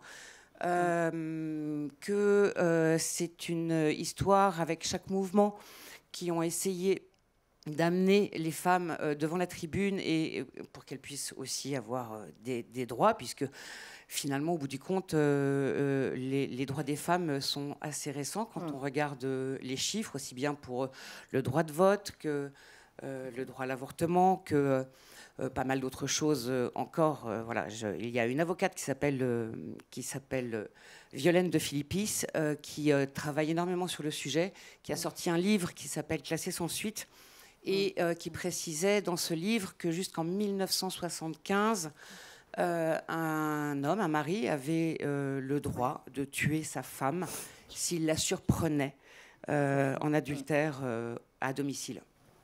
Voilà. Ouais, 1975, j'avais 6 ans. Et ça, je l'ai découvert il y a 2 ans. Ça veut dire que pendant 50 ans de ma vie, toutes ces lois ne sont pas forcément portées en avant. Voilà, et on n'en a pas forcément. C'est pas une éducation que l'on donne et une histoire que l'on trace à l'école. Et c'est vrai qu'on se rend compte aussi que l'histoire a été souvent racontée par des hommes et qu'aujourd'hui les femmes s'en emparent. Et ce regard féminin, qui est un regard croisé avec le regard masculin, parce que c'est pas parce qu'un regard féminin est porté qu'il efface le regard masculin, mais que ce prisme féminin est super important en fait pour comprendre notre histoire, d'où on vient et ce pourquoi on se bat et ce pourquoi on se serre tous et toutes les coudes pour arriver à une humanité plus égalitaire et plus équitaire. Vivara, il y a une des femmes de votre film qui explique que finalement, même nous, femmes ou hommes, et je suis heureuse d'ailleurs que nous ayons un homme autour de cette table, vous avez expliqué, et cette femme explique qu'on peut être femme et misogyne aussi, et qu'en fait, on est asséné de stéréotypes. Moi, je trouve assez extraordinaire le témoignage de Zoé, personne trans, c'est extraordinaire. Moi, je trouve vraiment qu'il explique qu'en changeant d'apparence aussi physique, alors que c'est la même personne, on lui coupe la parole. Enfin, c'est assez génial, je trouve. Est-ce que c'est un constat ? Elle a vécu les deux côtés. Elle a vécu les deux côtés, donc elle peut vraiment en parler. Est-ce que c'est des choses qui sont vraiment partagées avec l'ensemble des rencontres que vous avez pu avoir avec les femmes, ce stéréotype, que ce soit dans un sens ou dans l'autre d'ailleurs? Mais tout à fait, mais je vais même plus loin, c'est-à-dire que ça fait 5 ans que je travaille sur ce film, donc en 5 ans j'ai eu beaucoup d'échanges avec beaucoup de personnes, et il y a des femmes qui, parce que j'ai fait quelques projections texte pour pouvoir avancer, qui se sont rendus compte qu'effectivement, j'ai 30 ans, ma vie va bien, tout va bien, je suis dans un pays hyper égalitaire, etc. Et ton film me fait prendre conscience que je peux avoir des réflexes misogynes en acquiesçant un mot déplacé de mon compagnon ou quoi ou qu'est-ce. Et que c'est vraiment quelque chose qui est tellement ancré en nous, en fait, qu'on ne s'en rend même pas compte. Et il y a une jeune femme qui s'appelle Yasmine qui le dit très justement. C'est-à-dire que c'est vraiment une conscience à avoir et au quotidien, faire attention. Et c'est pour ça que je disais en tout début que l'accompagnement aussi bien psychologique que législative et économique, il doit marcher main dans la main pour que ça puisse vraiment avancer et devenir pérenne. Merci Vivara. Brigitte Grésy, vous êtes inspectrice générale honoraire de l'IGAS, ancienne présidente du Haut Conseil à l'égalité entre les femmes et les hommes. Donc voilà, le sujet vous parle bien sûr.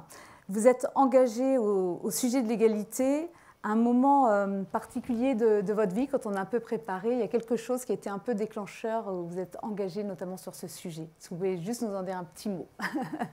Et je vous dirai pourquoi. Merci. Je voulais d'abord dire mon émotion très forte en ce moment. En ce moment même, il y a le scellement dans la Constitution du droit à l'IVG. Et puis, il y a ce film merveilleux que j'ai vu avec évidemment des échos très forts, y compris dans mon imaginaire. Donc, merci. Et qu'est-ce qui a déclenché mon combat pour l'égalité ? Il y a eu vraiment deux moments forts. Et c'est étrange parce que, en fait, toute la première partie de ma vie, parce que j'avais une mère très, très, très puissante et qui disait les filles, il faut faire des diplômes, il faut être libre, ça a été d'essayer de faire comme les hommes. C'est-à-dire que je ne supportais pas les inégalités que je voyais et j'ai fait toutes choses égales par ailleurs. Je me dis, tiens, je vais faire mon expérience économique. Moi, femme, je vais faire toutes choses égales par ailleurs. C'est-à-dire, j'ai accumulé des diplômes, des grands diplômes. J'ai fait du sport, j'étais grande. Je me suis dit, non, mais pas de problème. L'égalité, j'aurai vraiment toutes les portes qui vont s'ouvrir, il n'y a pas de problème. Puis les problèmes sont arrivés, bien sûr. Mais je n'en ai pas pris conscience tout de suite. J'ai pris conscience par des phénomènes de sexisme très forts, que j'ai petit à petit identifié, parce qu'avant je n'identifiais pas. Quand dans une remise de décoration de Légion d'honneur, j'étais à ce moment-là directrice de cabinet d'un directeur général et on me disait Madame, quand je vous ai téléphoné l'autre jour pour un rendez-vous avec votre patron, bon, c'était un peu énervant, quoi. Je veux dire, j'ai eu énormément, évidemment, de manifestations comme ça, de délégitimation et de non-reconnaissance de ce que je faisais. Et donc, la première, c'était donc d'être comme les hommes et de réfuter un peu ce qui était, vous savez, à l'époque, c'était Hélène Sixous, l'écriture, le continent noir, les femmes ont une écriture particulière, et moi je disais, non, moi j'ai un esprit de synthèse, j'adore faire des petits paquets intellectuels, et non, je me reconnais avec un esprit de synthèse, plus que d'esprit d'analyse. Et puis ensuite, c'est évidemment le sexisme ordinaire, puisque toute chose égale par ailleurs, je j'ai subi évidemment des événements de sexisme. Et donc, c'est pour ça que, en fait, je suis un peu Madame Quota et Madame Sexisme. C'est pour ça qu'en 2009, on a fait ce rapport sur les quotas qui a déclenché un peu un électrochoc. Et c'est pour ça qu'à la même période, j'ai donc écrit le petit traité contre le sexisme ordinaire, dont je me disais, toutes les filles vont dire que j'exagère. J'étais là comme ça. J'ai écrit petit traité d'ailleurs. Oui. J'étais là comme ça. Elles vont dire que c'est que j'exagère. C'est pas vrai. Et quand j'allais en entreprise, il y avait des filles qui pleuraient et qui me disaient merci, merci. Et vous êtes même en deçà du réel. Et à partir de là, on a travaillé beaucoup là-dessus parce que peut-être que on va en parler davantage. Qu'est-ce qui coince aujourd'hui? Oui, et effectivement, le sexisme pour vous, c'est vraiment le point d'ancrage, et on en a parlé un peu toutes les deux. Le sexisme, vous mettez vraiment les différents niveaux de sexisme. Ça va de la petite remarque à des choses beaucoup plus graves. Et pour vous, c'est vraiment ce qui fait, et pas que pour vous d'ailleurs, les inégalités et le fait qu'il y a des différences encore aujourd'hui au niveau des droits entre les femmes et les hommes. Est-ce que vous pouvez un peu compléter notamment ce sujet? Il y a des inégalités structurelles qui sont je dirais en dehors du combat pour le sexisme, même si les stéréotypes justifient ces inégalités, mais ne les créent pas forcément. Donc, les inégalités structurelles, vous en avez très bien parlé, je pense que vous les abordez, vous les traitez dans le groupe La Poste d'une façon remarquable, c'est-à-dire d'essayer de compter et de faire en sorte que, en termes d'accès au pouvoir, en termes de carrière, en termes de salaire, on puisse réduire partout où c'est possible les inégalités. Donc ça, c'est un élément très fort. Mais reste à côté, et donc je ne vais pas revenir là-dessus, je ne vais pas vous redresser un tableau des inégalités, et surtout le fait qu'il y a deux populations de femmes extrêmement différentes sur le marché du travail. Il y a des femmes qui s'enfoncent de plus en plus dans la précarité et le sous-emploi. Vraiment, les 2/3 des bas salaires, ce sont les femmes. Et puis les femmes cadres qui montent et qui jouent le jeu de la mixité avec beaucoup de difficultés d'ailleurs. Mais il y a à mon avis, deux choses qui bloquent à fond. Il y en a des milliers, parce que ça fait système, mais deux. La première, c'est effectivement le sexisme dans son ensemble, qui en quelque sorte délégitime et rend inopérantes les lois. C'est-à-dire qu'on a des lois, on les applique, mais on les applique avec des codes sexistes. Et du coup, un certain nombre de mesures foirent, ne peuvent pas être prises, ne peuvent pas avancer. Et puis le deuxième point, mais peut-être vous m'en parlerez, c'est évidemment les inégalités de partage. Et ça, peut-être qu'on en redira un mot après. Mais voilà, le sexisme, c'est une idéologie qui érige la supériorité d'un sexe par rapport à l'autre et qui se manifeste par des tas de comportements, propos très différents, qui peuvent aller depuis le sexisme ordinaire, en passant par le harcèlement sexuel, l'agression sexuelle et le viol, et toutes les discriminations à raison du sexe. Et ce sexisme, il faut apprendre à le voir. Moi, pendant très longtemps, je ne l'ai pas vu.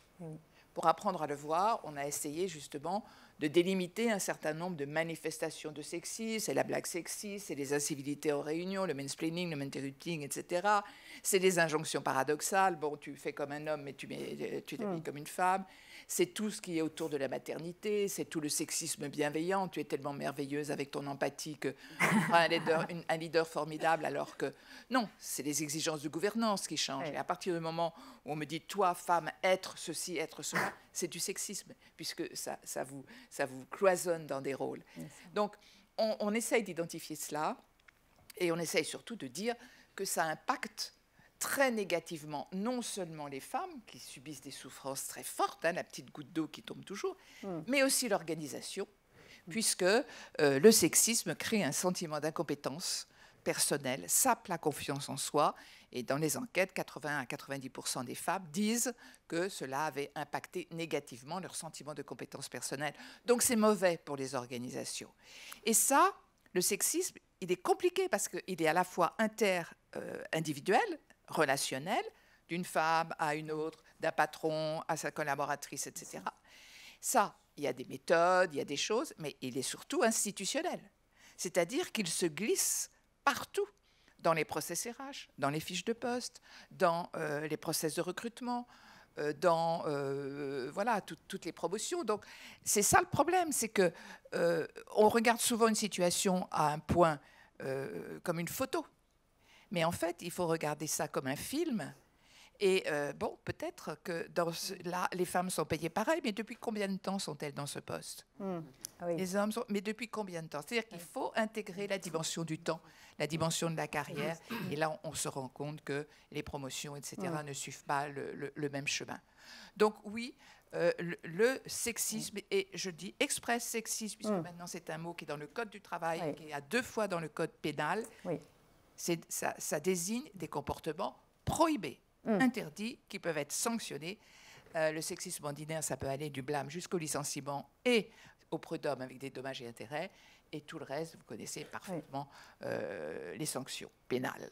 Vous avez raison de le rappeler, parce qu'effectivement, il y a des sanctions pénales et effectivement, c'est inscrit. Donc, voilà, ce n'est pas juste un mot comme ça a du sens. Vous expliquez aussi que la parentalité et que la répartition du travail, du temps de travail à la maison, du temps de travail personnel, du temps de travail professionnel a une incidence sur l'égalité ou l'inégalité professionnelle entre les femmes et les hommes. Oui, tout à fait. Et je pense que la question de la parentalité n'est pas bien traitée dans le monde du travail, parce qu'on dit « Ah bon, on va traiter au moment de la naissance », et puis tout le reste du temps, on fait comme si les hommes et les femmes étaient pareils. Or, moi, je n'arrive même plus à dire articulation des temps de vie. Qui articule? C'est les femmes. Les hommes n'articulent pas. Donc, l'articulation des temps de vie, c'est une façon de neutraliser quelque chose qui est en fait une tâche des femmes. Et moi, je dis maintenant le partage des temps de vie. Le partage, qui n'existe pas. 2/3 du temps parental, 80% des tâches domestiques, ce sont les femmes. Alors, qu'est-ce que ça veut dire? Ça veut dire une charge mentale plus forte, mais ça veut dire surtout un temps dévoué au travail qui peut être moindre, et ça veut dire alors tout un cercle de stéréotypes qui vous entoure, mais surtout, et c'est là où moi je pense qu'il faut passer à une transition et non pas à des petits soins, des petits raccordements à droite à gauche. Surtout, ce qui est central dans notre société, c'est l'interdépendance. Ce concept d'interdépendance, il n'est jamais au milieu de la table. C'est-à-dire qu'un salarié toujours performant, jamais malade, ça n'existe pas. La performance du salarié est liée à sa dépendance, souvent, des femmes. Donc l'interdépendance, c'est les femmes qui prennent ça, c'est-à-dire le lien. Dans une entreprise, s'il n'y a pas la culture du lien dans les équipes, ça ne marche pas. Et là, il y a des façons de faire pour créer le lien. Et donc, moi, je voudrais qu'on prenne davantage en compte cette question de la fabrication du lien, qui est majoritairement pris en charge par les femmes, parce que c'est ça qu'on leur a dit de faire. Mais comme on a dit toujours, c'est facile, c'est une qualité naturelle, c'est une qualité féminine, on ne paye pas, on ne valorise pas, eh bien, c'est considéré comme peanuts. C'est fondamental. Et cette interdépendance, moi, j'aimerais qu'elle arrive, y compris dans la définition de la valeur du travail, un travail de valeur égale. Ce n'est pas seulement les diplômes, les connaissances, l'expérience, la responsabilité, la charge physique ou nerveuse, ça c'est le code du travail, c'est aussi la capacité à créer du lien. Et j'aimerais, moi, que précisément, on arrive à revaloriser ces métiers du care par ça, et qu'on arrive à retravailler le temps de la parentalité, qui n'est pas seulement le temps de l'enfant, qui est aussi le temps des parents âgés dépendants, que les femmes, non seulement leurs parents, mais les parents du conjoint prennent en charge. C'est aussi le temps de l'autre, c'est aussi le temps de la ville, c'est aussi le temps du citoyen. Ce temps pour lequel les hommes ont font un tel rite sacrificiel en entreprise, eh bien, il faut arriver à le relativiser, puisque c'est là où s'originent les inégalités très profondes entre les hommes et les femmes. Ça veut donc dire meilleur partage, ça veut donc dire revalorisation de la sphère privée. Éduquer un enfant, c'est beaucoup plus difficile que nombre de travaux qui sont faits dans les entreprises. L'éducation d'un enfant est considérée comme facile, rien n'est plus dur. Éduquer un enfant, ça prend des qualités et des compétences incroyables. Moi, je dis que le congé de maternité, c'est l'équivalent d'un MBA. Franchement, Arriver à traiter une colère d'un bébé, je ne sais plus s'il faut le prendre par les pieds, par la tête, on ne sait pas. Et donc, il faut vous rendez compte des capacités d'adaptation et d'intelligence que ça demande. Donc, vraiment, il y a une revalorisation de la sphère privée à faire qui n'est pas faite du tout. C'est-à-dire qu'elle doit devenir désirable. Je pense qu'elle peut le devenir. Il faut beaucoup travailler. Il faut aussi travailler avec les hommes parce que les femmes sont tellement talentueuses. Elles prennent quand même, elles vont prendre la moitié des postes. C'est une réalité. Donc il faut transformer la notion de carrière, de parcours de vie, de parcours de carrière. On enlève le mot carrière, parcours professionnel, qui n'est pas seulement une courbe ascendante, mais qui passe par des chemins de traverse où on apprend d'autres types de compétences. Et ça aussi, je sais que la fonction publique travaille là-dessus. Il faut pouvoir offrir d'autres perspectives aux hommes, non seulement leur dire qu'ils peuvent pousser la porte de la cuisine ou la porte de la chambre à coucher pour les bébés, c'est quand même c'est pas mal, mais aussi leur dire que leur vie professionnelle n'est pas obscurcie par la montée des femmes, parce que c'est ça qu'ils entendent en ce moment. Et la notion de gender fatigue vient aussi un peu de là. Donc on a plein de choses à remettre sur la table, mais le plus important, c'est effectivement, dans un premier temps, ce que vous faites à la Poste, c'est-à-dire travailler sur l'égalité d'un certain nombre de leviers qui sont essentiels. Mais voilà, mon rôle à moi, c'est d'être un peu le poil à gratter. C'est très bien. C'est de dire, mais et après, qu'est-ce qu'on fait? Voilà. Merci beaucoup, Brigitte Grésy.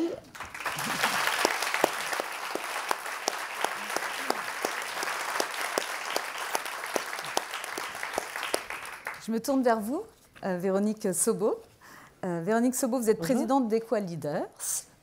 Et vous avez un parcours professionnel qui est dans le conseil et dans l'associatif.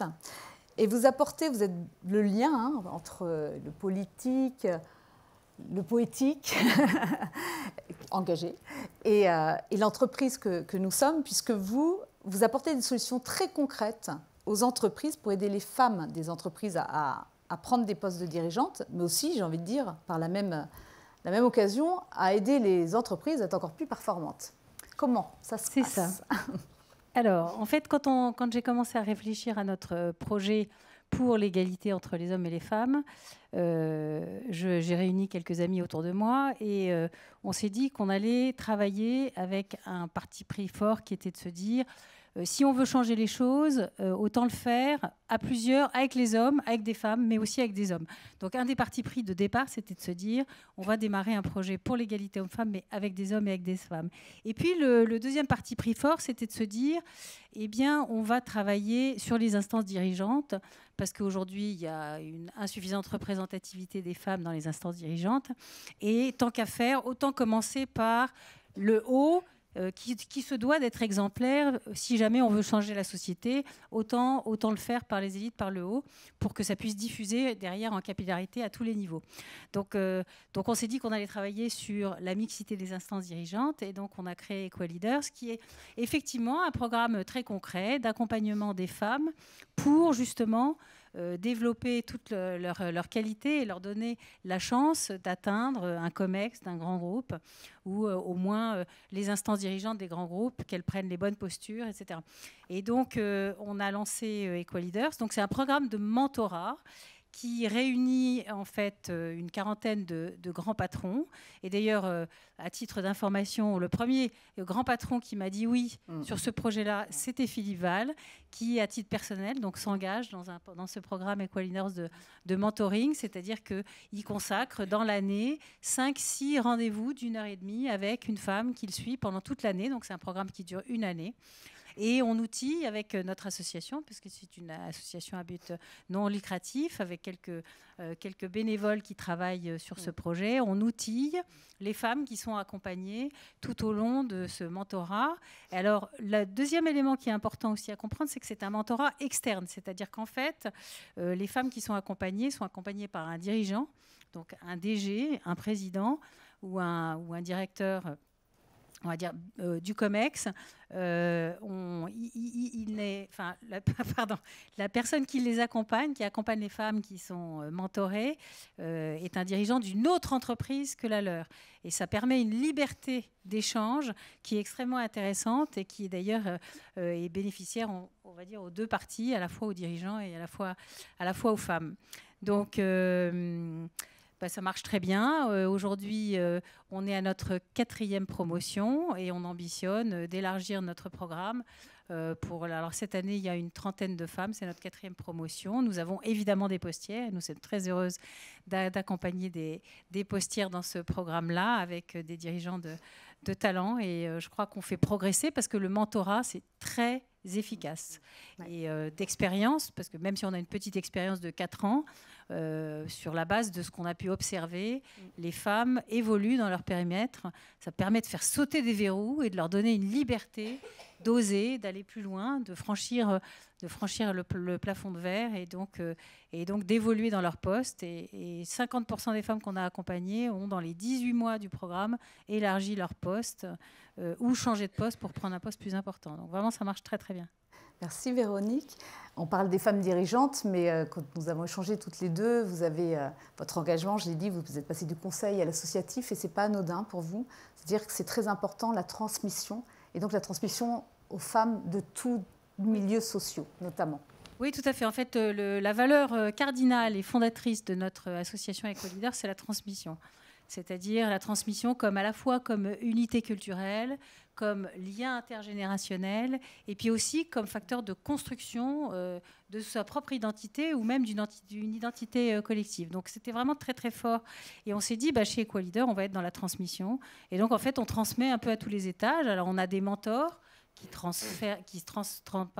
transmettent aux mentorés. On a une promotion qui transmet aussi avec un lien fort à une 2e promotion qui elle-même transmettra une 3e promotion. Et notre engagement, maintenant qu'on a eu un petit peu de recul avec 4 années d'expérience, c'est de se dire on va transmettre même beaucoup plus largement, et toutes les femmes qui sont accompagnées dans ce programme de transmission et qui ont plutôt bénéficié d'un mentorat vont elles-mêmes se mettre en posture de mentor pour atteindre des femmes plus jeunes qui n'ont pas par nature accès à ces programmes-là, qui viennent de quartiers plus difficiles, qui sont plus jeunes et qui ont beaucoup de mal à évoluer. Voilà, donc une espèce de chaîne en cascade de transmission qui part de grands dirigeants et qui va se déployer à tous les niveaux de la société pour essayer de mailler cet esprit de liberté des femmes, d'entreprendre et puis de gagner, de développer, de dépasser le plafond de verre et les limites. Oui. Alors Véronique, j'ai envie de vous poser la même question qu'à Brigitte Grésy. D'où vient votre engagement, vous, personnellement? Et en fait, je me suis réveillée le jour de mes 40 ans. Je me suis dit, j'ai 40 ans, j'ai eu beaucoup de chance jusqu'à présent. Je suis née dans une famille aimante, j'ai fait des études, j'ai eu la chance d'avoir des métiers passionnants, j'ai pu construire une famille. Donc, à 40 ans, je me suis dit, là ça urge. Il va falloir que je transmette et que je redonne toute la chance que j'ai reçue. Et voilà, c'est à partir de ce moment-là que j'ai commencé à m'engager dans le monde associatif. Merci, Véronique. Je vais me tourner vers le seul homme de cette table ronde, mais pas des moindres, puisque...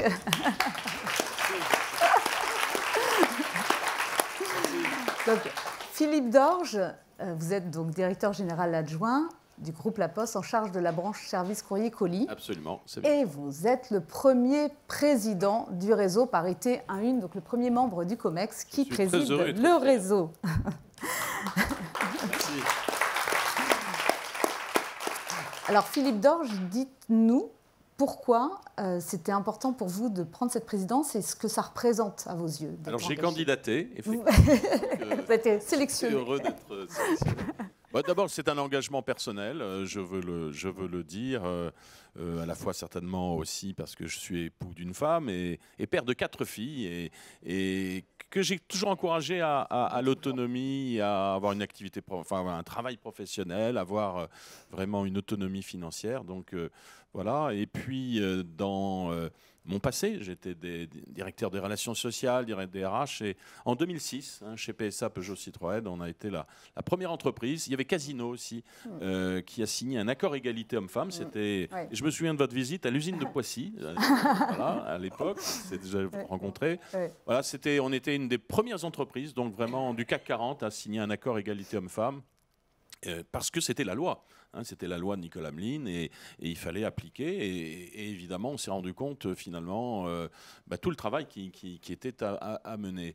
Voilà, et puis aujourd'hui, c'est un engagement d'abord pour mon entreprise, parce que je pense que vraiment avec conviction que l'égalité homme-femme, comme aussi le sujet de la diversité, ce sont des sujets qui apportent de la performance à l'entreprise, tout simplement.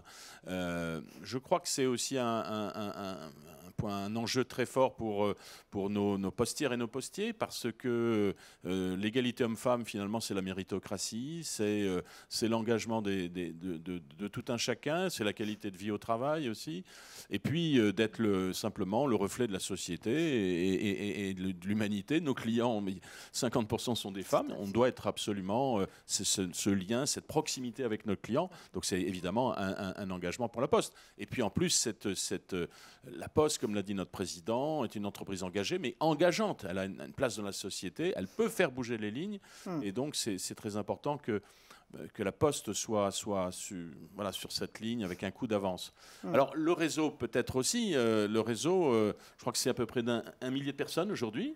En tout cas, qui sont connectés. Donc on les compte parmi notre réseau. On souhaite vraiment une diffusion. Moi, ce que je souhaite, c'est que ça soit bien sûr un réseau pour des dirigeantes, pour des cadres, mais aussi un réseau, je le dis, à tous les niveaux de l'entreprise, et à commencer par des postières et des postiers sur le terrain, dans les équipes opérationnelles. C'est pour ça que la branche service courrier colis, qui représente plus de 40%, je crois, des effectifs du groupe, c'était important que la branche service courrier colis soit en position de leader sur ce sujet.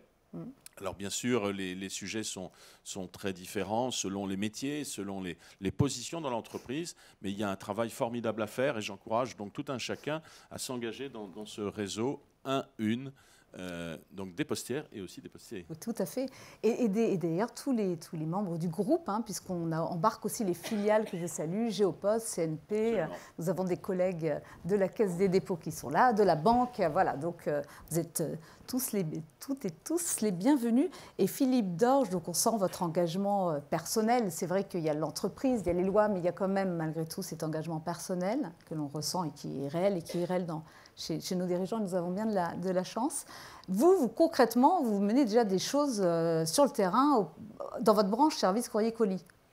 Oui, alors parce qu'effectivement, aujourd'hui, il y a beaucoup de positions et de postes clés qui sont encore tenus majoritairement par des hommes. Alors on pourrait se dire, on est dans la logistique, donc évidemment c'est plus compliqué, les écoles, blablabla, tout simplement, ou pire, on n'a pas les personnes, voilà. Donc je crois qu'il faut, tout ça, ce sont des faux semblants. Et quand on a pris une décision, une orientation, il faut trouver les moyens et les solutions pour y parvenir. Moi, je suis depuis les années 2006-2009 pour les quotas en particulier. Parce que s'il y a un retard à un moment donné, ça veut bien dire qu'il y a une inégalité.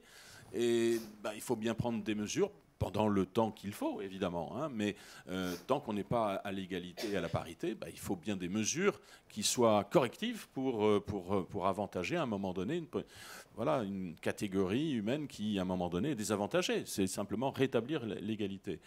Alors, je vais prendre l'exemple surtout des postes, d'abord des postes clés, des postes clés, parce que c'est là où il y a encore, on a 52% de femmes à la poste, des postières, mais c'est pas encore le reflet dans les postes clés, et on a un plan d'action, bien sûr, avec Sophie, avec la DRH, avec un engagement qui est fort du côté du COMEX pour que, dans un premier temps, en 2025, on arrive à 40% pour arriver immédiatement à la parité. Et évidemment, si je prends le COMEX, de la branche service courrier colis, sur les 7 dernières entrées, il y a 5 femmes. Et je salue ici, par exemple, Florence Dupré, qui est ici avec nous. Voilà, 5 femmes sur les 7 récentes entrées. Je crois que c'est important d'être volontariste. Et puis, on a des postes, notamment d'encadrement, dans la logistique, qui sont encore majoritairement masculins. Nous y travaillons. Je vais prendre l'exemple des directeurs et directrices d'établissements. On a 300, sont des hubs logistiques ou ce sont des centres de tri. Nous étions à 24% seulement de taux de féminisation en 2019. On a dépassé les 30%. Il faut qu'on arrive à 45%. On a des plans d'action. Et je veux saluer le travail de la DRH, notamment de la branche, avec Yves Arnaudot, qui est ici présent. Ça passe évidemment pour essayer de trouver, de creuser plus profondément dans nos organisations, de trouver des candidates, d'essayer aussi d'encourager les femmes par des témoignages, notamment de directrices d'établissements qui expriment ce qu'elles font, leur métier, et qu'évidemment les femmes ont toute leur place. Il faut des actions volontaristes pour y arriver. On est engagé aussi dans des démarches de labellisation. Moi, je crois beaucoup à cela. Il y a l'index, évidemment, mais le label égalité, le label diversité, ça nous permet de progresser du côté des salaires, des promotions, de la mixité dans l'emploi et dans les métiers. Merci Philippe Dorge. Vivara, je reviens vers vous. À travers ce film, il y a vraiment ce lien, je l'ai un petit peu dit, mais entre l'histoire de chacune et l'histoire de toutes. Il y a cette transmission très forte aussi entre l'histoire de nos mères, voire de nos arrière-grand-mères, voire beaucoup plus loin. Il y a beaucoup de choses qu'on découvre. Moi, j'ai une fille aussi, et donc quand je vu votre film plusieurs fois, à un moment, elle est venue, elle m'a dit « mais je ne savais pas tout ça, maman ». Et effectivement, même moi, j'ai découvert des choses. Donc on voit qu'il y a ce lien et que finalement, cette histoire, elle s'est transmise, il y a ce partage. Et c'est pour ça que c'était important que je vous interroge un petit peu sur vos histoires personnelles, parce qu'on se rend compte que dans les histoires personnelles de chacune, il y a toutes nos histoires, notamment même des hommes d'ailleurs. Et j'ai envie de vous poser cette question, Vivara, ce partage c'est important. Nous sommes un réseau Parité 1-1, un réseau de femmes et d'hommes qui veulent s'engager sur ces sujets. Est-ce que pour vous, justement, ce partage, en quoi il permet de faire avancer sur ces sujets d'égalité, d'avancer sur les droits? Voilà. Parce qu'en fait, je pense qu'on a été aussi, on va dire, depuis l'industrialisation, donc depuis le début du XXe siècle, à être de plus en plus poussé à être individualiste, à vivre de plus en plus seul, et que la communauté, la parole, l'échange, les échanges d'histoires nous manquent terriblement. Car c'est en se racontant nos histoires, les histoires, que l'on comprend ce qui s'est passé avant et que l'on se construit. Donc c'est vraiment ce que j'ai compris à travers ce film. C'est la réappropriation de son histoire, la voir sous un autre angle aussi, et la transmission qui est super importante et à tous les niveaux, aussi bien hommes, femmes, social, c'est quelque chose qui est très très important. Et comme vous disiez, le parrainage est très important aussi pour donner confiance et pour pouvoir créer la possibilité d'avoir des personnes qui peuvent s'imaginer, donner la possibilité de s'imaginer là où on rêve d'être, en fait.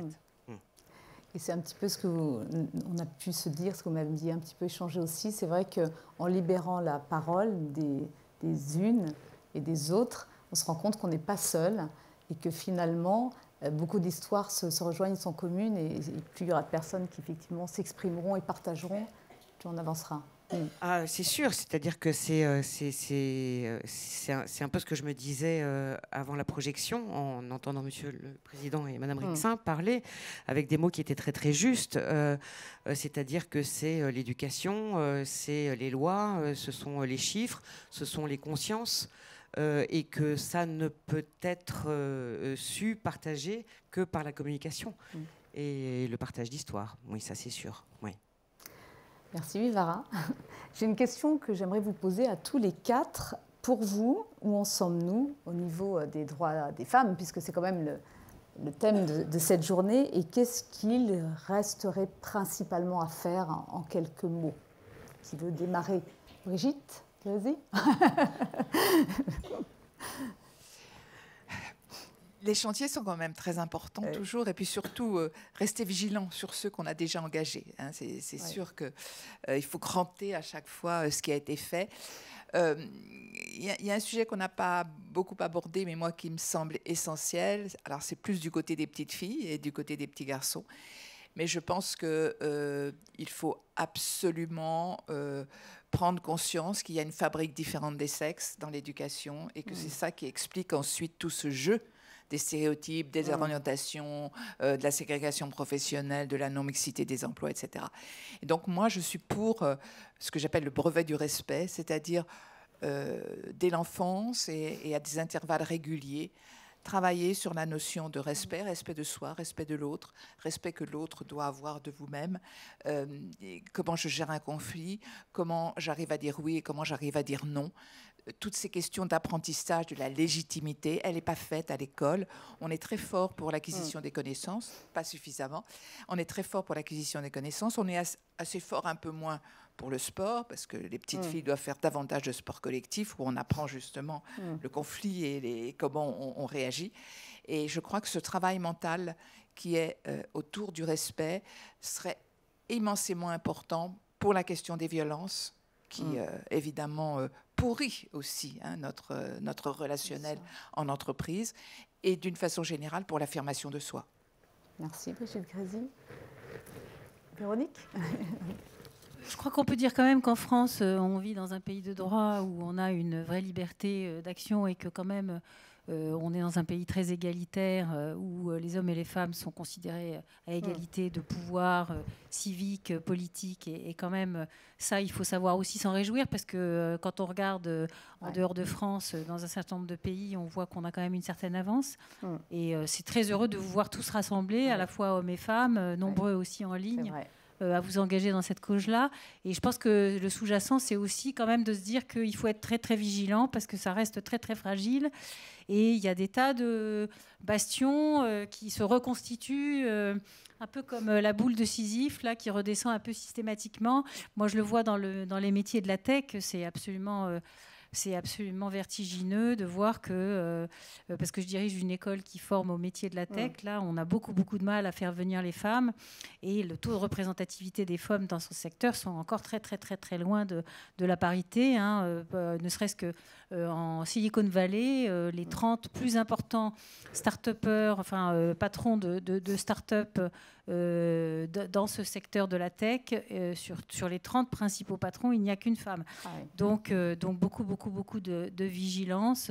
Alors moi, je suis au cœur de la tech, donc je parle de ça, mais je pense qu'il y a aussi des tas de secteurs où il faut rester très vigilant. Merci. Philippe? Je crois qu'en termes de droit, c'est effectivement la vigilance. C'est la vigilance dans l'application réelle et le respect réel des droits. J'ai bien aimé la phrase de Simone de Beauvoir. Voilà, on n'est jamais très loin d'un possible retour des choses. Et puis, on le voit bien au travers des violences, on le voit bien, et puis même dans nos territoires en France, dans un certain nombre de territoires ou de sociétés. Il faut être très, très vigilant. Et donc l'entreprise, la Poste en particulier, elle doit être absolument sur ces sujets-là intraitables. Et on sera aux côtés des femmes à chaque fois que nécessaire. Et puis, voilà, cette application, ce respect des droits, je crois que c'est le sujet principal, à mon avis, aujourd'hui. Merci, Philippe. Vivara, vous voulez compléter? Oui, c'est effectivement l'équilibre du masculin et du féminin. Parce que finalement, au bout du compte, nous sommes tous moitié notre père, moitié notre mère, donc moitié féminin, moitié masculin, absolument tous autant que nous sommes. C'est très joli.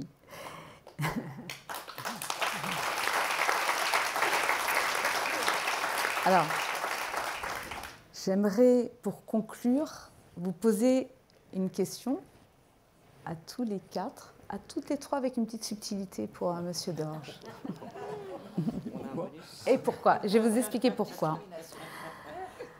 Au début du film, Vivara pose une question qui est la même que celle de Simone de Beauvoir, justement, dans le livre Le deuxième sexe.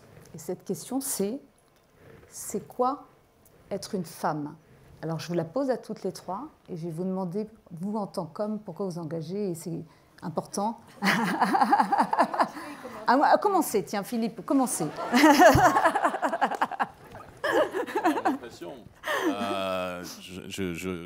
Évidemment, je me retrouve très bien dans ce que vous avez dit. Là, je suis moitié ma mère, en fait, hein, ma maman.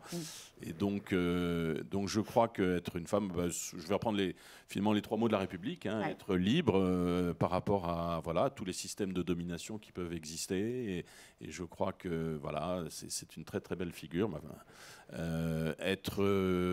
Évidemment, être égal, hein, et je crois que là, hommes comme femmes, on doit tous contribuer à cette égalité concrète, hein, être égal en dignité, en droit, et puis la fraternité, hein, nous sommes finalement des frères et sœurs, donc j'ai appris un mot il n'y a pas longtemps, c'est la sororité, ça existait depuis très longtemps, mais voilà, dont j'ai beaucoup appris aussi en écoutant tout ça, donc je crois que ce lien de frères et sœurs, nous sommes ensemble, et en particulier dans une entreprise, je crois que c'est important aussi de se repositionner à ce niveau-là, philosophique, si je puis dire. L'humanité. C'est l'humanité. L'humanité. Qui veut de Véronique? C'est quoi être une femme? C'est d'abord une question éminemment personnelle, voire intime, en fait. Qu'est-ce que c'est que d'être une femme? Ça nous renvoie à notre parcours, notre éducation, notre milieu socioculturel, nos envies. Moi, je crois qu'on a la chance d'être en France libre, et donc être une femme, pour moi, c'est avoir la possibilité d'être soi-même, et puis de pouvoir exploiter à la fois tous ses talents, et puis donner libre cours à ses aspirations. Enfin, bref, c'est être comme un homme, enfin, l'égalité, quoi. Merci, Véronique. Brigitte, je vois que vous avez pris le micro. Alors d'abord, je voudrais dire que je suis très heureuse d'être une femme. Voilà, je le dis, je le dis. Voilà. Pour moi, c'est pouvoir exulter. À la fois exulter dans son corps, parce que sans avoir les menaces, sans avoir les violences, pouvoir faire ce que l'on veut. Et c'est exulter dans son esprit, c'est-à-dire ne pas être cassé, ne pas être limité, ne pas être bridé, ce que l'on est souvent, c'est-à-dire pouvoir jouir de tous les possibles. Donc c'est vraiment exulter. Et dans l'exultation, il y a aussi évidemment tous les autres, puisque être soi-même et exulter, c'est évidemment avec les autres. Merci. Vivara, le mot de la fin sur cette question que vous posez au début, est-ce que vous avez la réponse? Je n'aurais pas dit. Mais effectivement, alors Simone de Beauvoir, d'ailleurs, sa réponse à elle, c'est on ne naît pas femme, on le devient. Et je pense que homme comme femme, on devient des êtres humains et respectueux les uns envers les autres. C'est ça aujourd'hui, avec cette histoire tellement importante de transmission. Merci beaucoup à tous les 4 d'avoir pris ce temps. Merci à vous. Merci, on peut saluer, vous remercier. Merci Philippe. Je vous invite à rejoindre vos places. Merci beaucoup.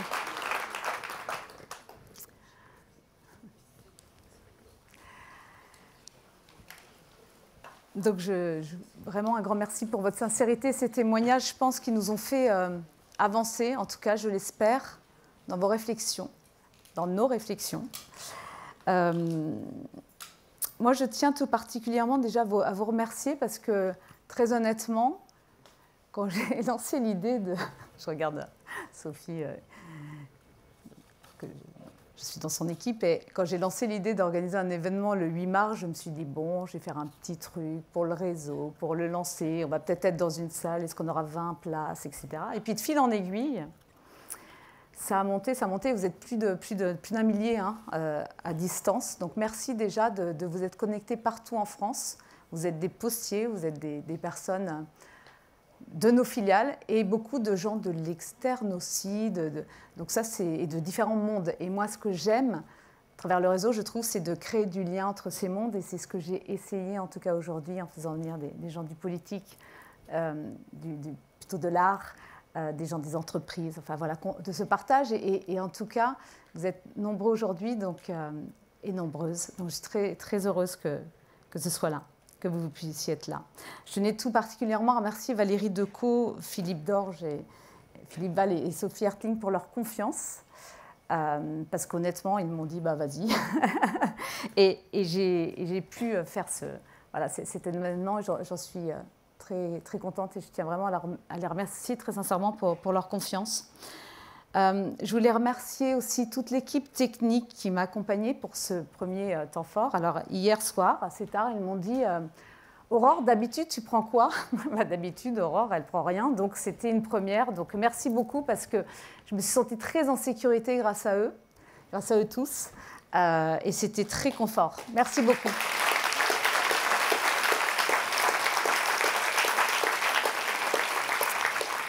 Je voudrais remercier tout particulièrement, et je ne sais pas où elle est, mais dans mon équipe, Lisa Tinirello, qui m'a rejoint. Et alors, Lisa est en haut. Et Lisa, bon voilà, ça fait 1 mois qu'elle est là. J'ai l'impression qu'on a toujours travaillé ensemble. Et elle a été là tout le temps. Elle n'a rien lâché. Et donc, je veux vraiment la remercier personnellement. Je voulais aussi remercier tout particulièrement Sayano Taga, qui m'a accompagnée sur l'événementiel et qui encore hier à minuit faisait les derniers calages. Donc merci beaucoup Sayano parce que pareil, tu as été top. Je voulais aussi remercier les équipes communication. Je ne vais pas être trop longue, mais c'est vraiment important pour moi parce que ça participe à la réussite de ce temps. Les équipes communication et principalement et notamment Sophie Bogno, qui est là, qui est la personne avec des béquilles et qui a une jambe en vrac et qui est là encore aujourd'hui, qui a été toujours là avec nous et voilà, qui nous a soutenus avec les fichiers, les inscriptions. Vous avez reçu des renvois, des rappels pour être sûr que tout se passe bien. Donc merci beaucoup. Évidemment, je veux remercier particulièrement toutes les ambassadrices et les ambassadeurs du réseau Parité 1-1, parce que sans votre engagement, elles font ça en plus, il faut quand même se le rappeler, personnellement, sans votre engagement, le réseau Parité ne serait rien. Donc un grand merci à toutes et à tous. Et puis je voudrais remercier encore une fois Vivara Zambernardi. Je l'ai un peu dit, mais honnêtement, c'était vraiment le point d'ancrage de cet événement. On a revu des versions pour nous. Elle a travaillé vraiment pour se mettre dans l'esprit, sans trahir évidemment son film, et ça c'était important pour moi. Mais je vous invite vraiment à voir, dès qu'il va sortir, la totalité. Là, on a eu juste une partie, mais je vous invite vraiment à voir la totalité du film. Vivara et d'ailleurs toutes les personnes qui ont participé à cette table ronde et toutes les personnes qui sont là, vous êtes sincères dans votre démarche, on le sent et c'est très appréciable. Vous avez pu toucher, je le sais, donc les gens autour de, en tout cas très, et je les vois encore émus, donc je me permets de le dire, Véronique, Brigitte, Philippe. Donc voilà, donc encore un grand merci à toutes et à tous d'avoir été là pour nous. Merci beaucoup.